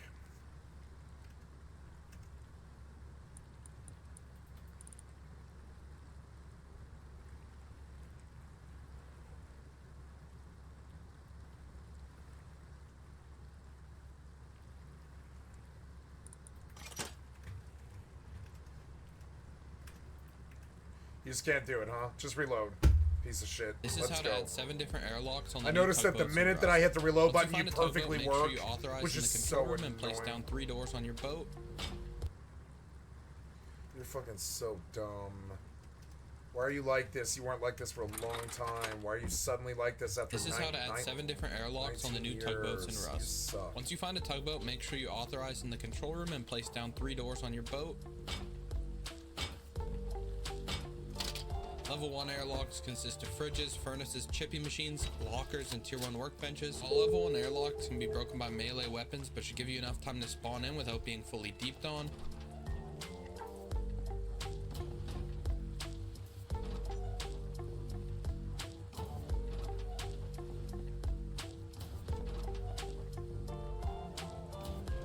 Level 2 airlocks consist of tier 2 and tier 3 workbenches, as they take 4 to 6 rockets to break, so they will have to break a door regardless to get into your base. I hope you guys found this helpful. If you're new to the channel, I did find it helpful. Yeah, I didn't think about it that way, but yep, fucking beautiful. So, be sure to subscribe. Yeah, you were good. Thank you, thank you, Zen. Welcome back, everybody. Oops, nope. Come back. Airlocks on the new tugboats Thank in you, Rust. Zan. I have liked and sub to your channel. If you find a tugboat, make sure you authorize in the control room.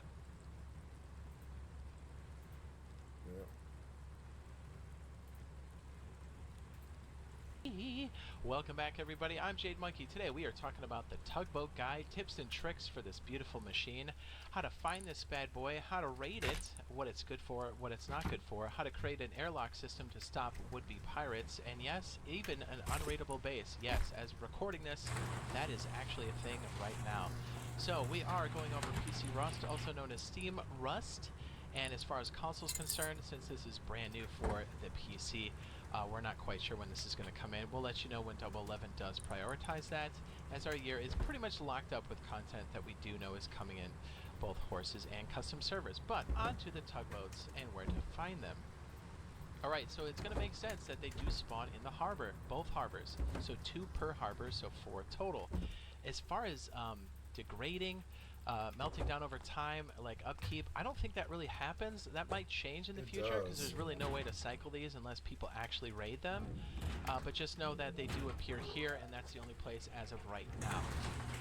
Now, as far as bagging one of these guys and what you need for them, I would say make sure you bring at least 1,000 wood. I know that sounds crazy. 1,000 wood, 60 cloth, and if you can manage 200 low grade, because these things absolutely decimate low grade. And once you get on board, the first thing you want to do is get up to the captain's quarters here. And, would it be quarters? I guess the bridge. So mount here, hold the action button, go to authorize, and if there's already been authorized, make sure you clear it, and then authorize yourself. Dump in the low grade here by holding action button one more time, dumping in the low grade, pop the engine, and start driving away. Yes, you can use your automatic run for this. The reason why you want to start going away from the harbor is you can't place anything when you're in those areas because it's a monument. And while you're doing this, start to craft your 3 wooden doors and 3 wooden locks. If you have something else, you can definitely go for that as far as sheet metal is concerned. But once you have those things, you can start to place them. Now, it's going to give you just a little bit of protection. I say lock off the captain's, I was going to say captain's quarters, lock off the bridge first. It gives you a little bit more control here in case you get worked. But then place your first sleeping bag here on the top and call it just that. Call it top. T-O-P. And then go downstairs, beep boop boop, and place another sleeping bag called bottom. Just so you kind of know, because sometimes you need to pop in and out. It's just really nice. Okay, so we're going to place a wooden door here and a lock. So what makes this so good is we can place so many different things. This is essentially now a base. And you can place deployables all over. There's definitely restrictions as far as what you can place here.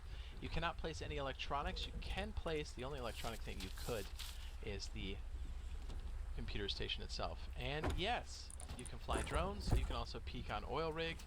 Yeah, let your imagination go wild. You can place furnaces on the interior. You can place a workbench, refrigerators, boxes, you name it. Anything deployable pretty much goes inside of here, as long as it's not electricity or industrial stuff.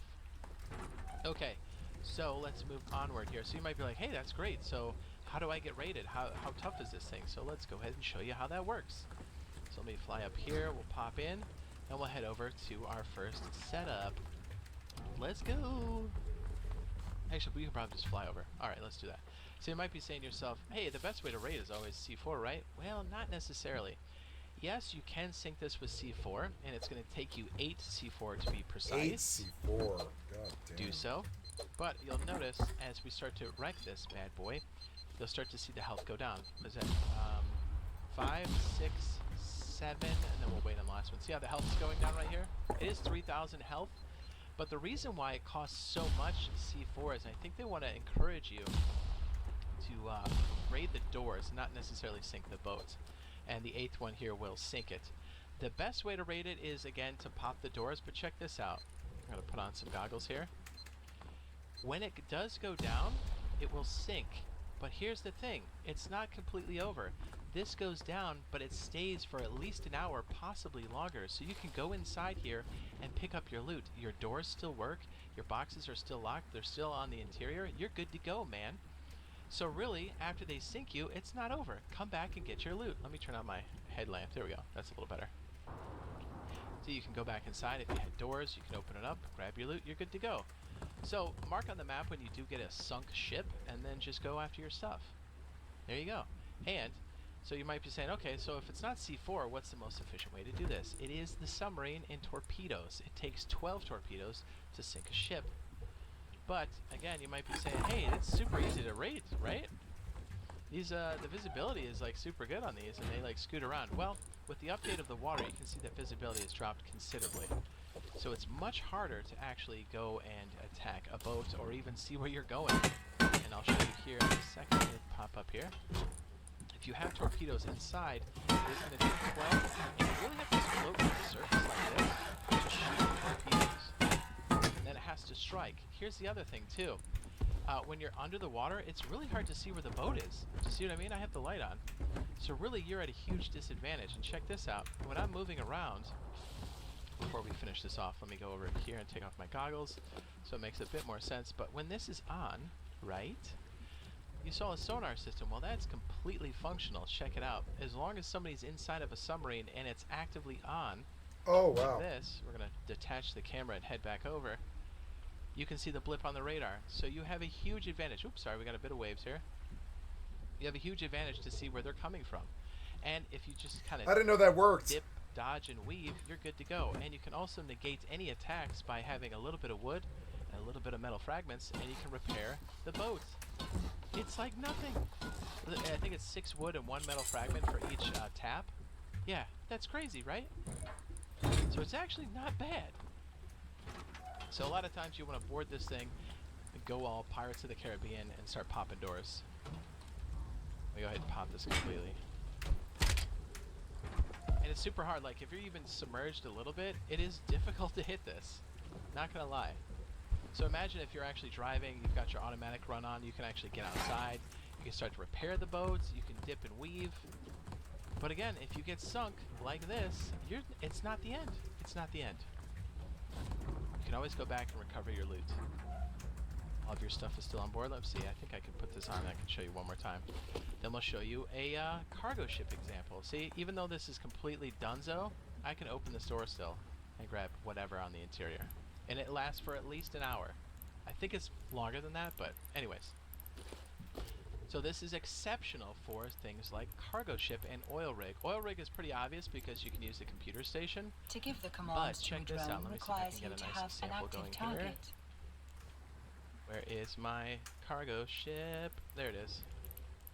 Now, it goes just a little bit faster than the cargo ship, so you really want to use this to intercept. But you've got mad protection with this thing.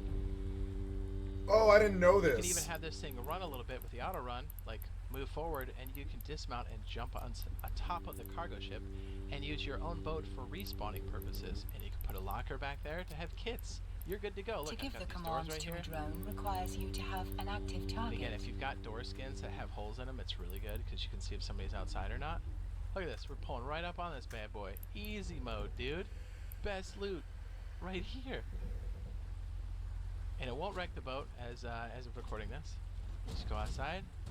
Hit it, baby. Look at it. We're running. We're good. I know I missed the jump, but still, you get the idea.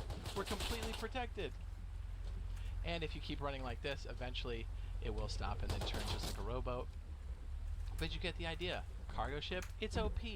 Then you can pull up to things like oil rig, use that computer station to scout out what's going on. Heck, you can use a drone and fly it above and see what's going on beyond the camera range. And also, you can use it as a spawn point.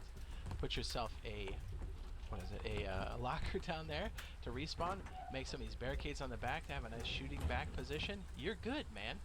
Okay, so moving on to bases and some other configurations, you probably want to use an airlock when you're doing this, and we'll show you how. Now, this isn't an end-all beat-all, but just having some airlock is going to give you that protection that you need to bounce back.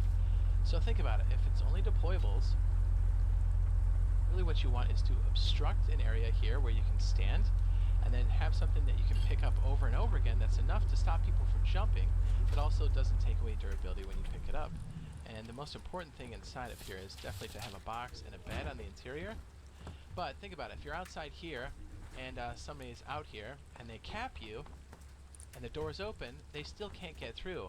And then if you've got a box inside of here that's got weapons or a locker, you can respawn on your bed and then pick up your kit. Obviously you want some protection here if you want to block all that business, but you can spawn back here and then shoot back. And when you want to leave, you can close the door. All you really need is a hammer. You can pick this up, and before you step outside, place another research table down to obstruct anybody walking through, and then open it back up. Boom, you've got an airlock. It's a makeshift airlock, but it works on your base, your mobile base. Now here's the other thing too. So with the addition of the water and all these other systems like the ferry terminals that are going to happen in the very near future, here's the thing. When there's different weather conditions happening, the water changes significantly. Here's the other thing. If I bring up the map, don't go too far out. There is now a kill barrier outside of here.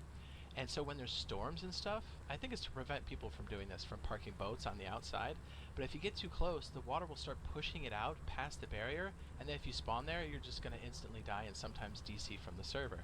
So you really want to be careful. If you're closer to the edge of the land, it does push you slowly in sometimes. So just keep that in mind. That's definitely a thing. I know there wasn't a kill barrier before, but there definitely is now. Now onward to our unraidable base. So check this out. You might be saying, hey, so I've got this base and stuff, so what possible places could I go that has a safety zone on the water? Well, it's dead ahead. It's the fishing village, and yes, it'll protect you completely. So using the same system we were talking about, if you have a pass-through airlock where people can't just rush in and grab stuff out of your boxes, you've got a great way to actually pass loot back and forth. And as soon as we pull up just like this, we're now in the safe zone, so nobody can raid this. As long as they don't break into the captain's, I was going to say captain's quarters, into the bridge here, they can't clear authorization, they can't do anything. You've got spawn points on the top that they can't wreck, because if they hit that, they're all going to get shot. Oh, did we not put a bag up here? Oh, it was the other boat that we sunk, wasn't it? It was. Well, just remember, you can't place things when you're here, but check it out. Not only can you use this as a helipad, by the way, once you have this in the safe zone, I actually have a better setup over here. Warp drive active. Nobody can drive it as long as you have a door on the outside, but check it out, dude. Check it out. You can put things like a computer station on the back. Who's going to mess with it? Nobody. There's a turret there literally watching you. You've got a workbench. You've got a repair bench.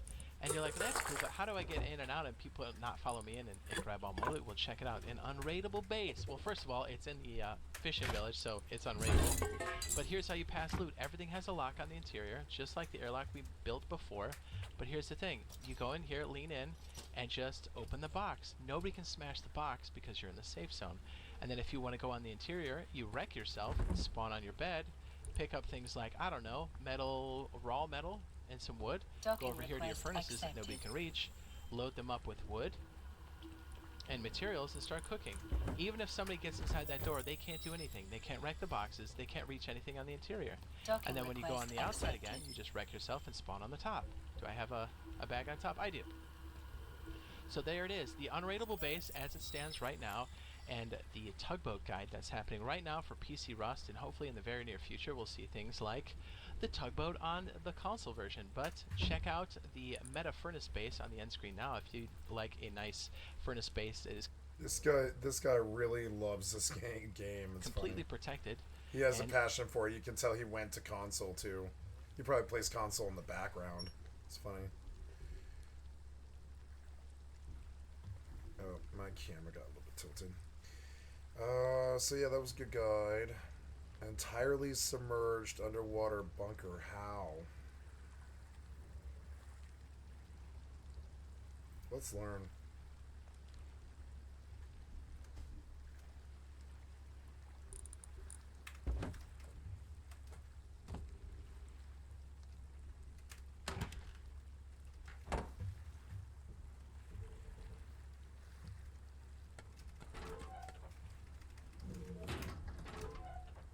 What if I told you there was a place on every map that you could hide away all of your best loot and practically guarantee that it will never be found?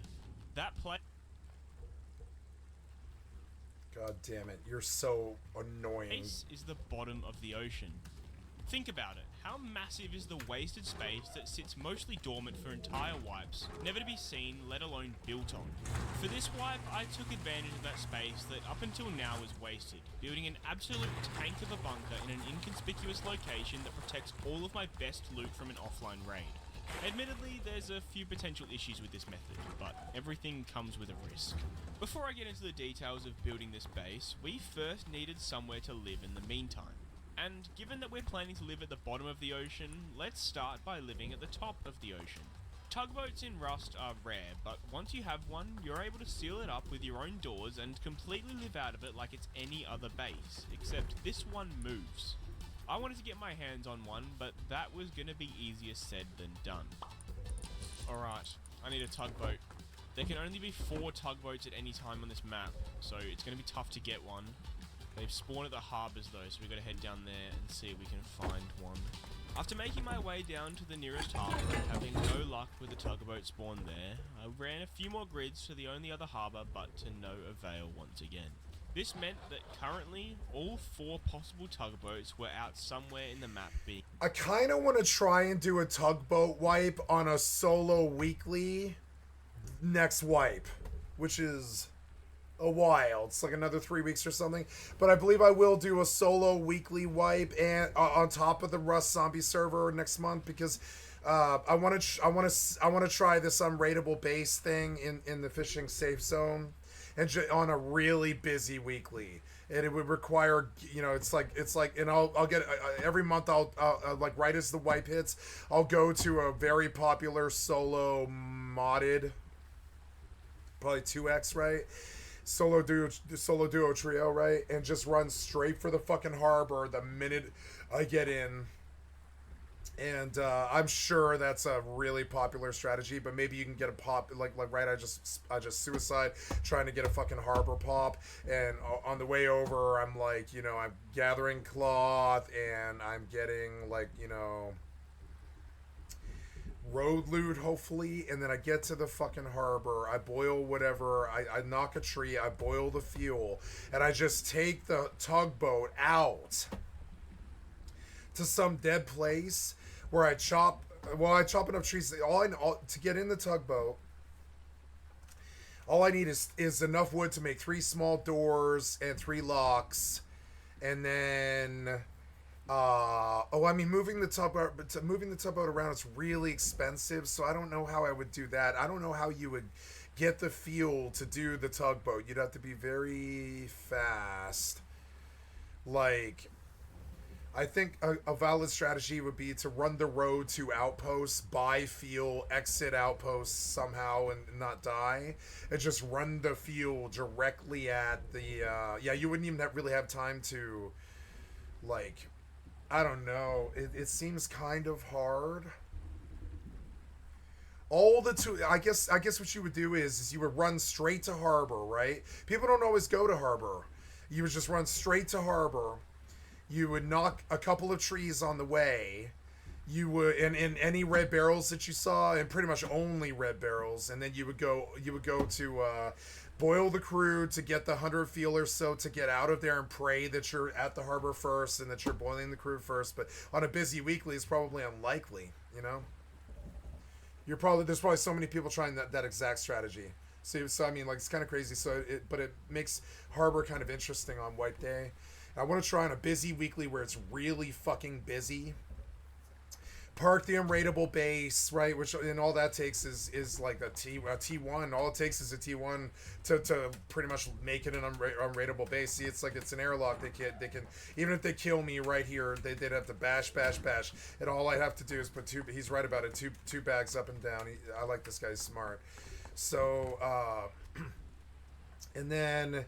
And I boil the crude that I get on the way on the road to harbor, and I just avoid all combat and just run. And I keep popping red barrels on the way, you know, with a spear. I knock 2 trees and I start popping red barrels on the way. I get whatever crude I can get. I pop the barrels at harbor, and hopefully I can get a spawn really fucking close to it, you know, and then boil the crew for the 100 fuel to get the fucking tugboat away from the fucking harbor. Go take it out further away from the harbor, like away from spawn, preferably like snow. Go park it in snow where there's way less like nakeds to harass you and stuff like that. You get your start. You get your wood, your stuff for a fire and all that, and your food and your fuel. You'd have to like get fuel for a furnace and all that, but that's all it would take. And then you've got a spawn on the boat, and you could die of cold and just go run back and get your body if you want. You can even jump in the water and then just and like place a campfire, defrost at the campfire, you know, and you could just, you know, yeah, it's just kind of crazy. So I think snow would be preferable on right. And you start out snow, you get enough materials the first day in the boat. The first day of wipe, I might not play the zombie server actually. Might wait like a day, and I'll establish on the weekly. And then I don't know, like when I want PvP, I could just go pop on the weekly to my unrateable fucking tugboat that sits at Fishing Village. But I mean, they'll sink it. They'll sink it fucking immediately. I would sit out transient far out. You know, I would go out where you couldn't see the land anymore, so they wouldn't even ever know you were there unless they were in a boat. And they could come and, you know, they could come and see the boat. I want to see what ravages I face as a tugboat captain, and then come in on you know, and then come to like lighthouse, like pull right up to lighthouse and use it as a spawn, right? And just loot lighthouse as a monument at, like, with my tugboat, and who cares, right? They can swarm the door, but and break the bed up there, but they can't break the bed inside the boat, and they can't really sink the boat without getting a submarine. So, and then you just live it, and you just, in the first day, you just live at lighthouse. You just farm lighthouse every 20 minutes and stuff, and just keep recycling, filling mats in the boat. And then eventually you can just go parks, you know, different monuments every day, and just keep moving. I'd like to try a wipe like that, just for, like, you know, 2-3 days. Like, you know, maybe I'll establish on the zombie server day 1, and I'll come into a maybe halfway busy, like, solo, duo, trio, like, server, and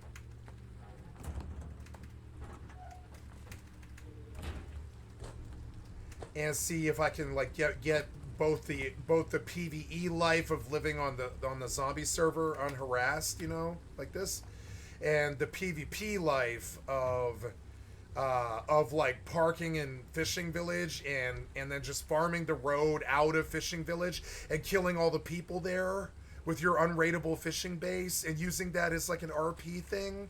And they're always jealous, and they're always out there. But the problem with parking at fishing village is, oh no, you cannot be damaged. Oh, look at that. Maybe I should go to that.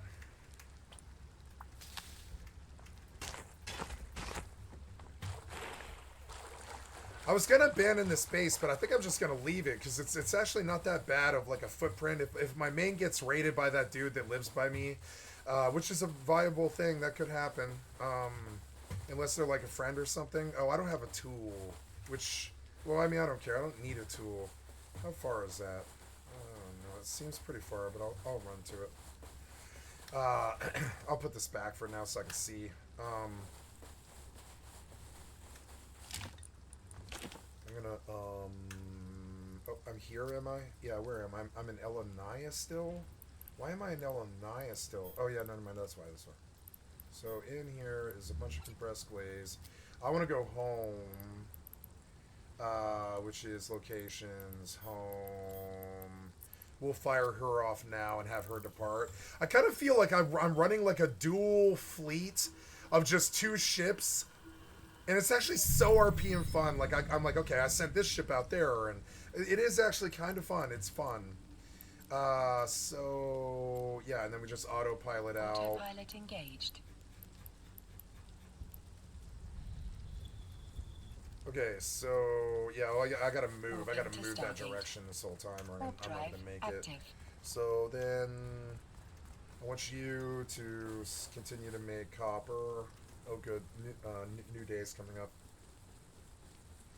I'm making so much gil just being passively playing. It's what I always wanted from Final Fantasy XI, but never got. I was always either actively playing it, and I needed the goddamn gil that day just to pay for Shihei or, you know, food or whatever. And so I was just constantly grinding just Antique and Auxiliaris for pauldrons, and, like, you know, it was good money, and I did farm up 2.1 million gil that way, and it did allow me to get up to 5 million. But, oh, no, what's that? Oh, look, there's a horse. That's actually very good. But are the zombies going to kill it?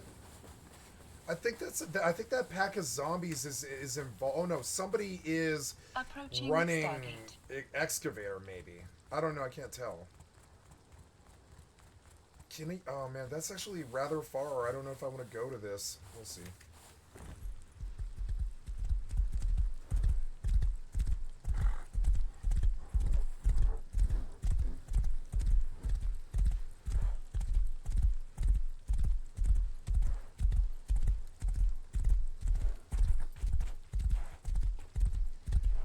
I doubt I can run across this.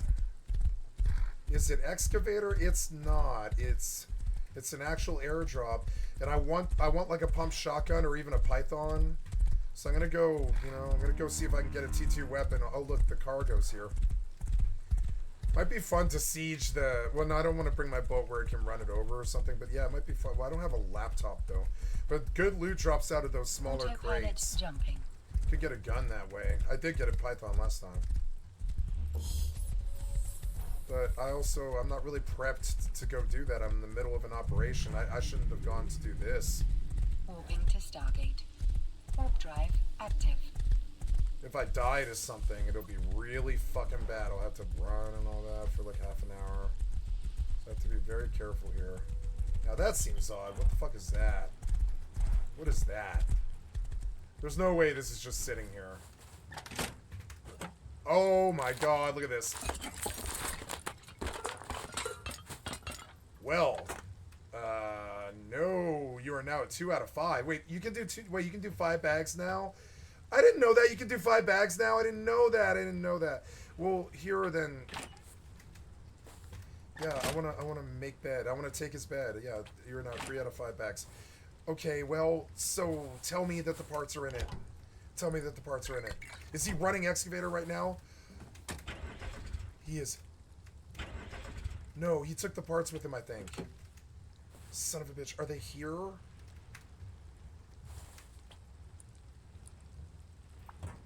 No, he took the parts with him. He's running excavator, I guess.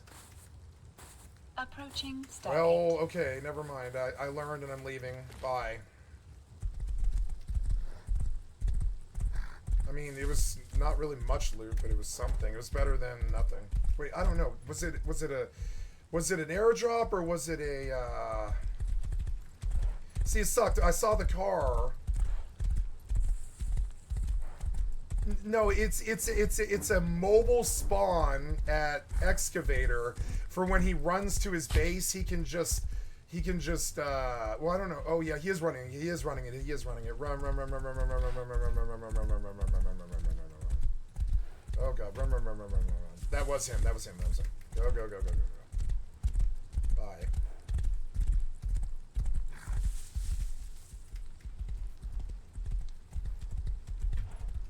Autopilot jumping. Who was it? People I don't know.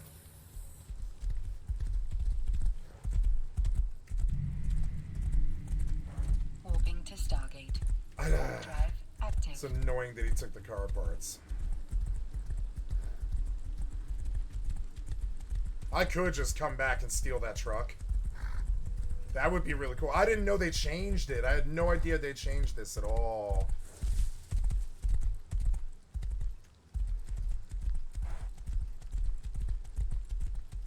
I kind of want to go kill him. I want to creep him in the dark with a prototype and see if I can kill him. He won't have a spawn. But I mean, I don't know. Yeah, can I MVG kill him? He's like stuck there maybe. No, I don't know. Let me think about it. Yeah, like I don't know. How long,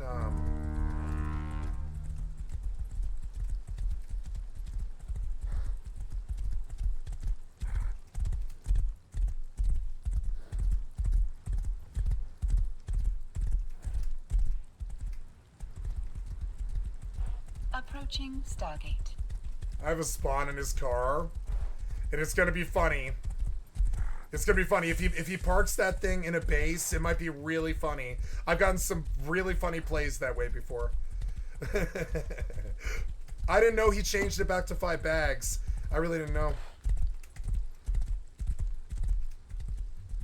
I didn't know. Well, hey, I got something for coming over there at least. 2 gears is actually maybe better than what would have been in the box, I guess.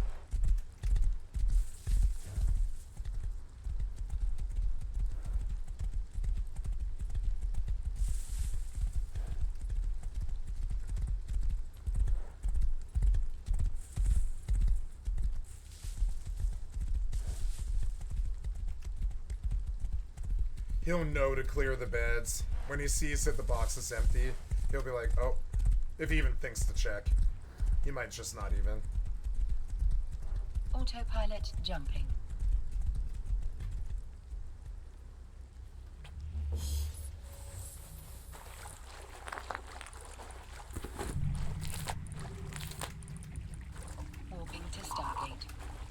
drive active.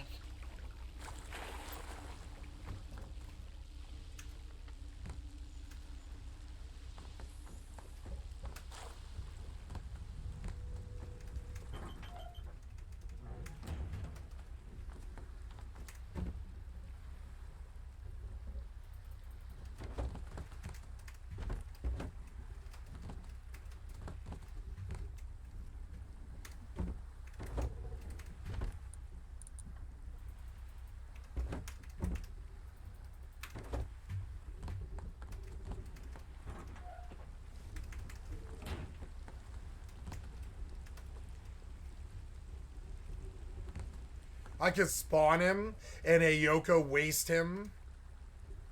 Maybe. I could go creeping around the car, knocking trees and looking for metal on the road. Get to Ayoka's and get in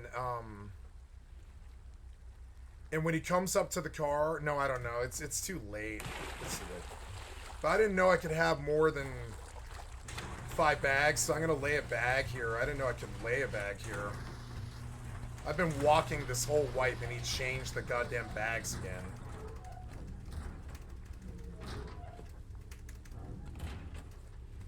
And I really wasted a lot of time walking. I had no idea that he changed Moving to it. Stargate. Fucking Warp drive annoying. active. Wait, maybe I have a bed? Yeah, never mind, never mind. Stop.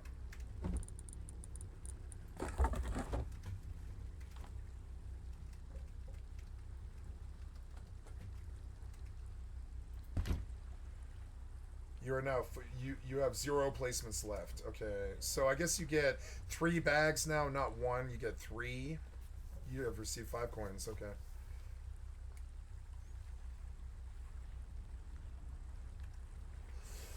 I don't know. I'm not gonna raffle until I lose my kit. You know, or I'm sorry. The you know, yeah. So loot all.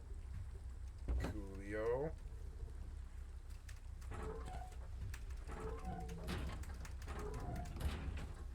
Approaching Stargate.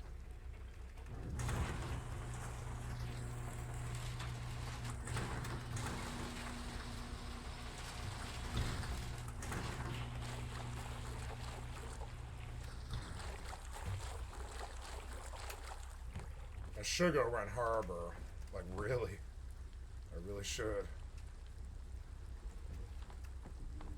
Well, now I've got a bag on my boat, too. Can I kill myself and destroy the bags? I think I can. So, I think I probably will. And, or whatever. Yeah, I'll probably do that right now. I'll just spawn here. No, wait. Loot all. I want you to do existing. I want you to drop anything in here that isn't worth keeping. Autopilot jumping. Existing. Existing all.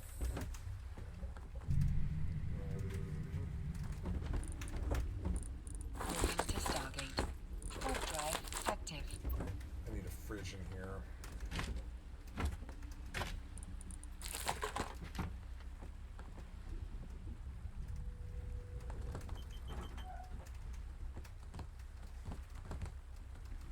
No, you can't. You have to. It is a really good airlock, really easily. If they break the box, does it make it better? No, it's just like, it's just right in here, and like, yep, just like right here. Yep. I should have put it flipped around the other way, though. But that's alright. It doesn't matter. It still works.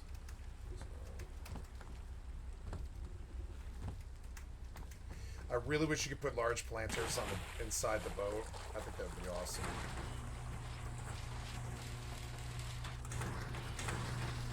Approaching Stargate.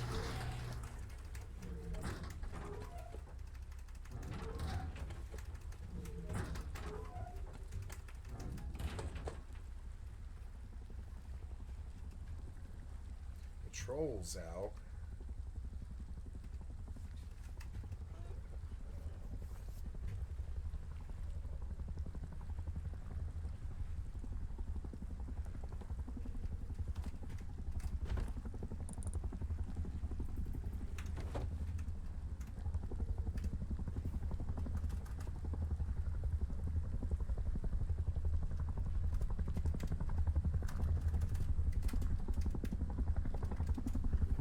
It's good to work with more bags again. That makes this more fun.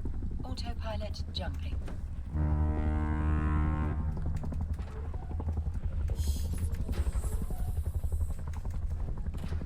I could make an attempt on harbor. Warping to station. Warp drive active.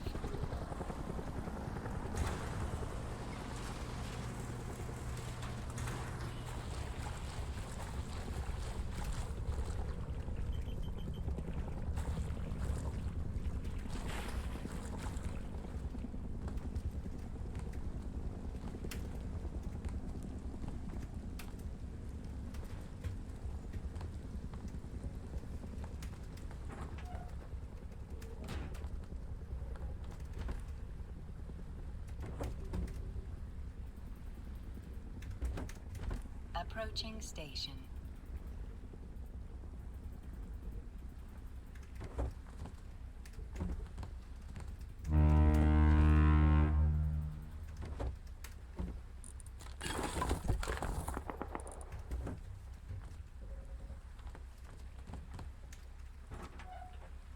So he's at harbor now? He is at harbor now. I think. And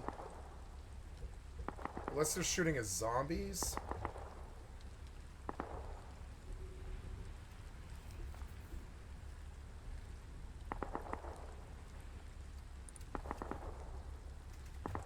It's too late.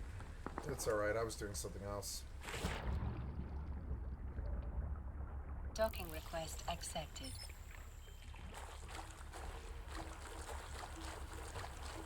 Autopilot disabled. Waypoint reached.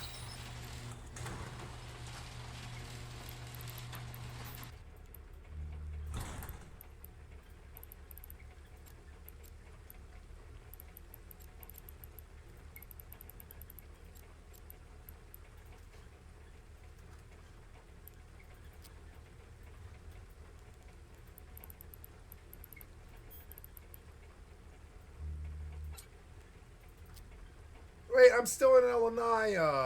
Oh, you didn't do both characters, you fucking idiot. God damn it.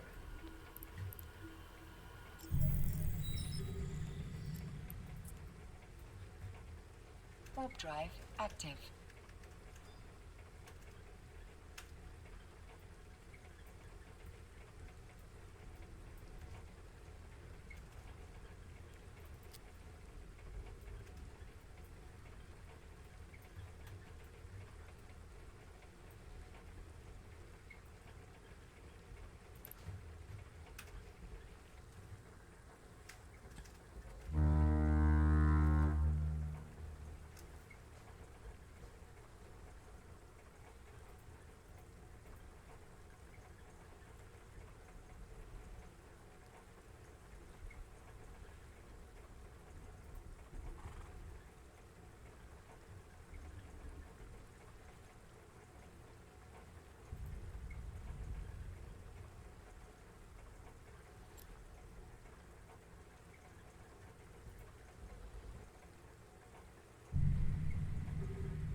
I'm dying. Yeah, I am dying.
Warp drive active.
Warp drive active.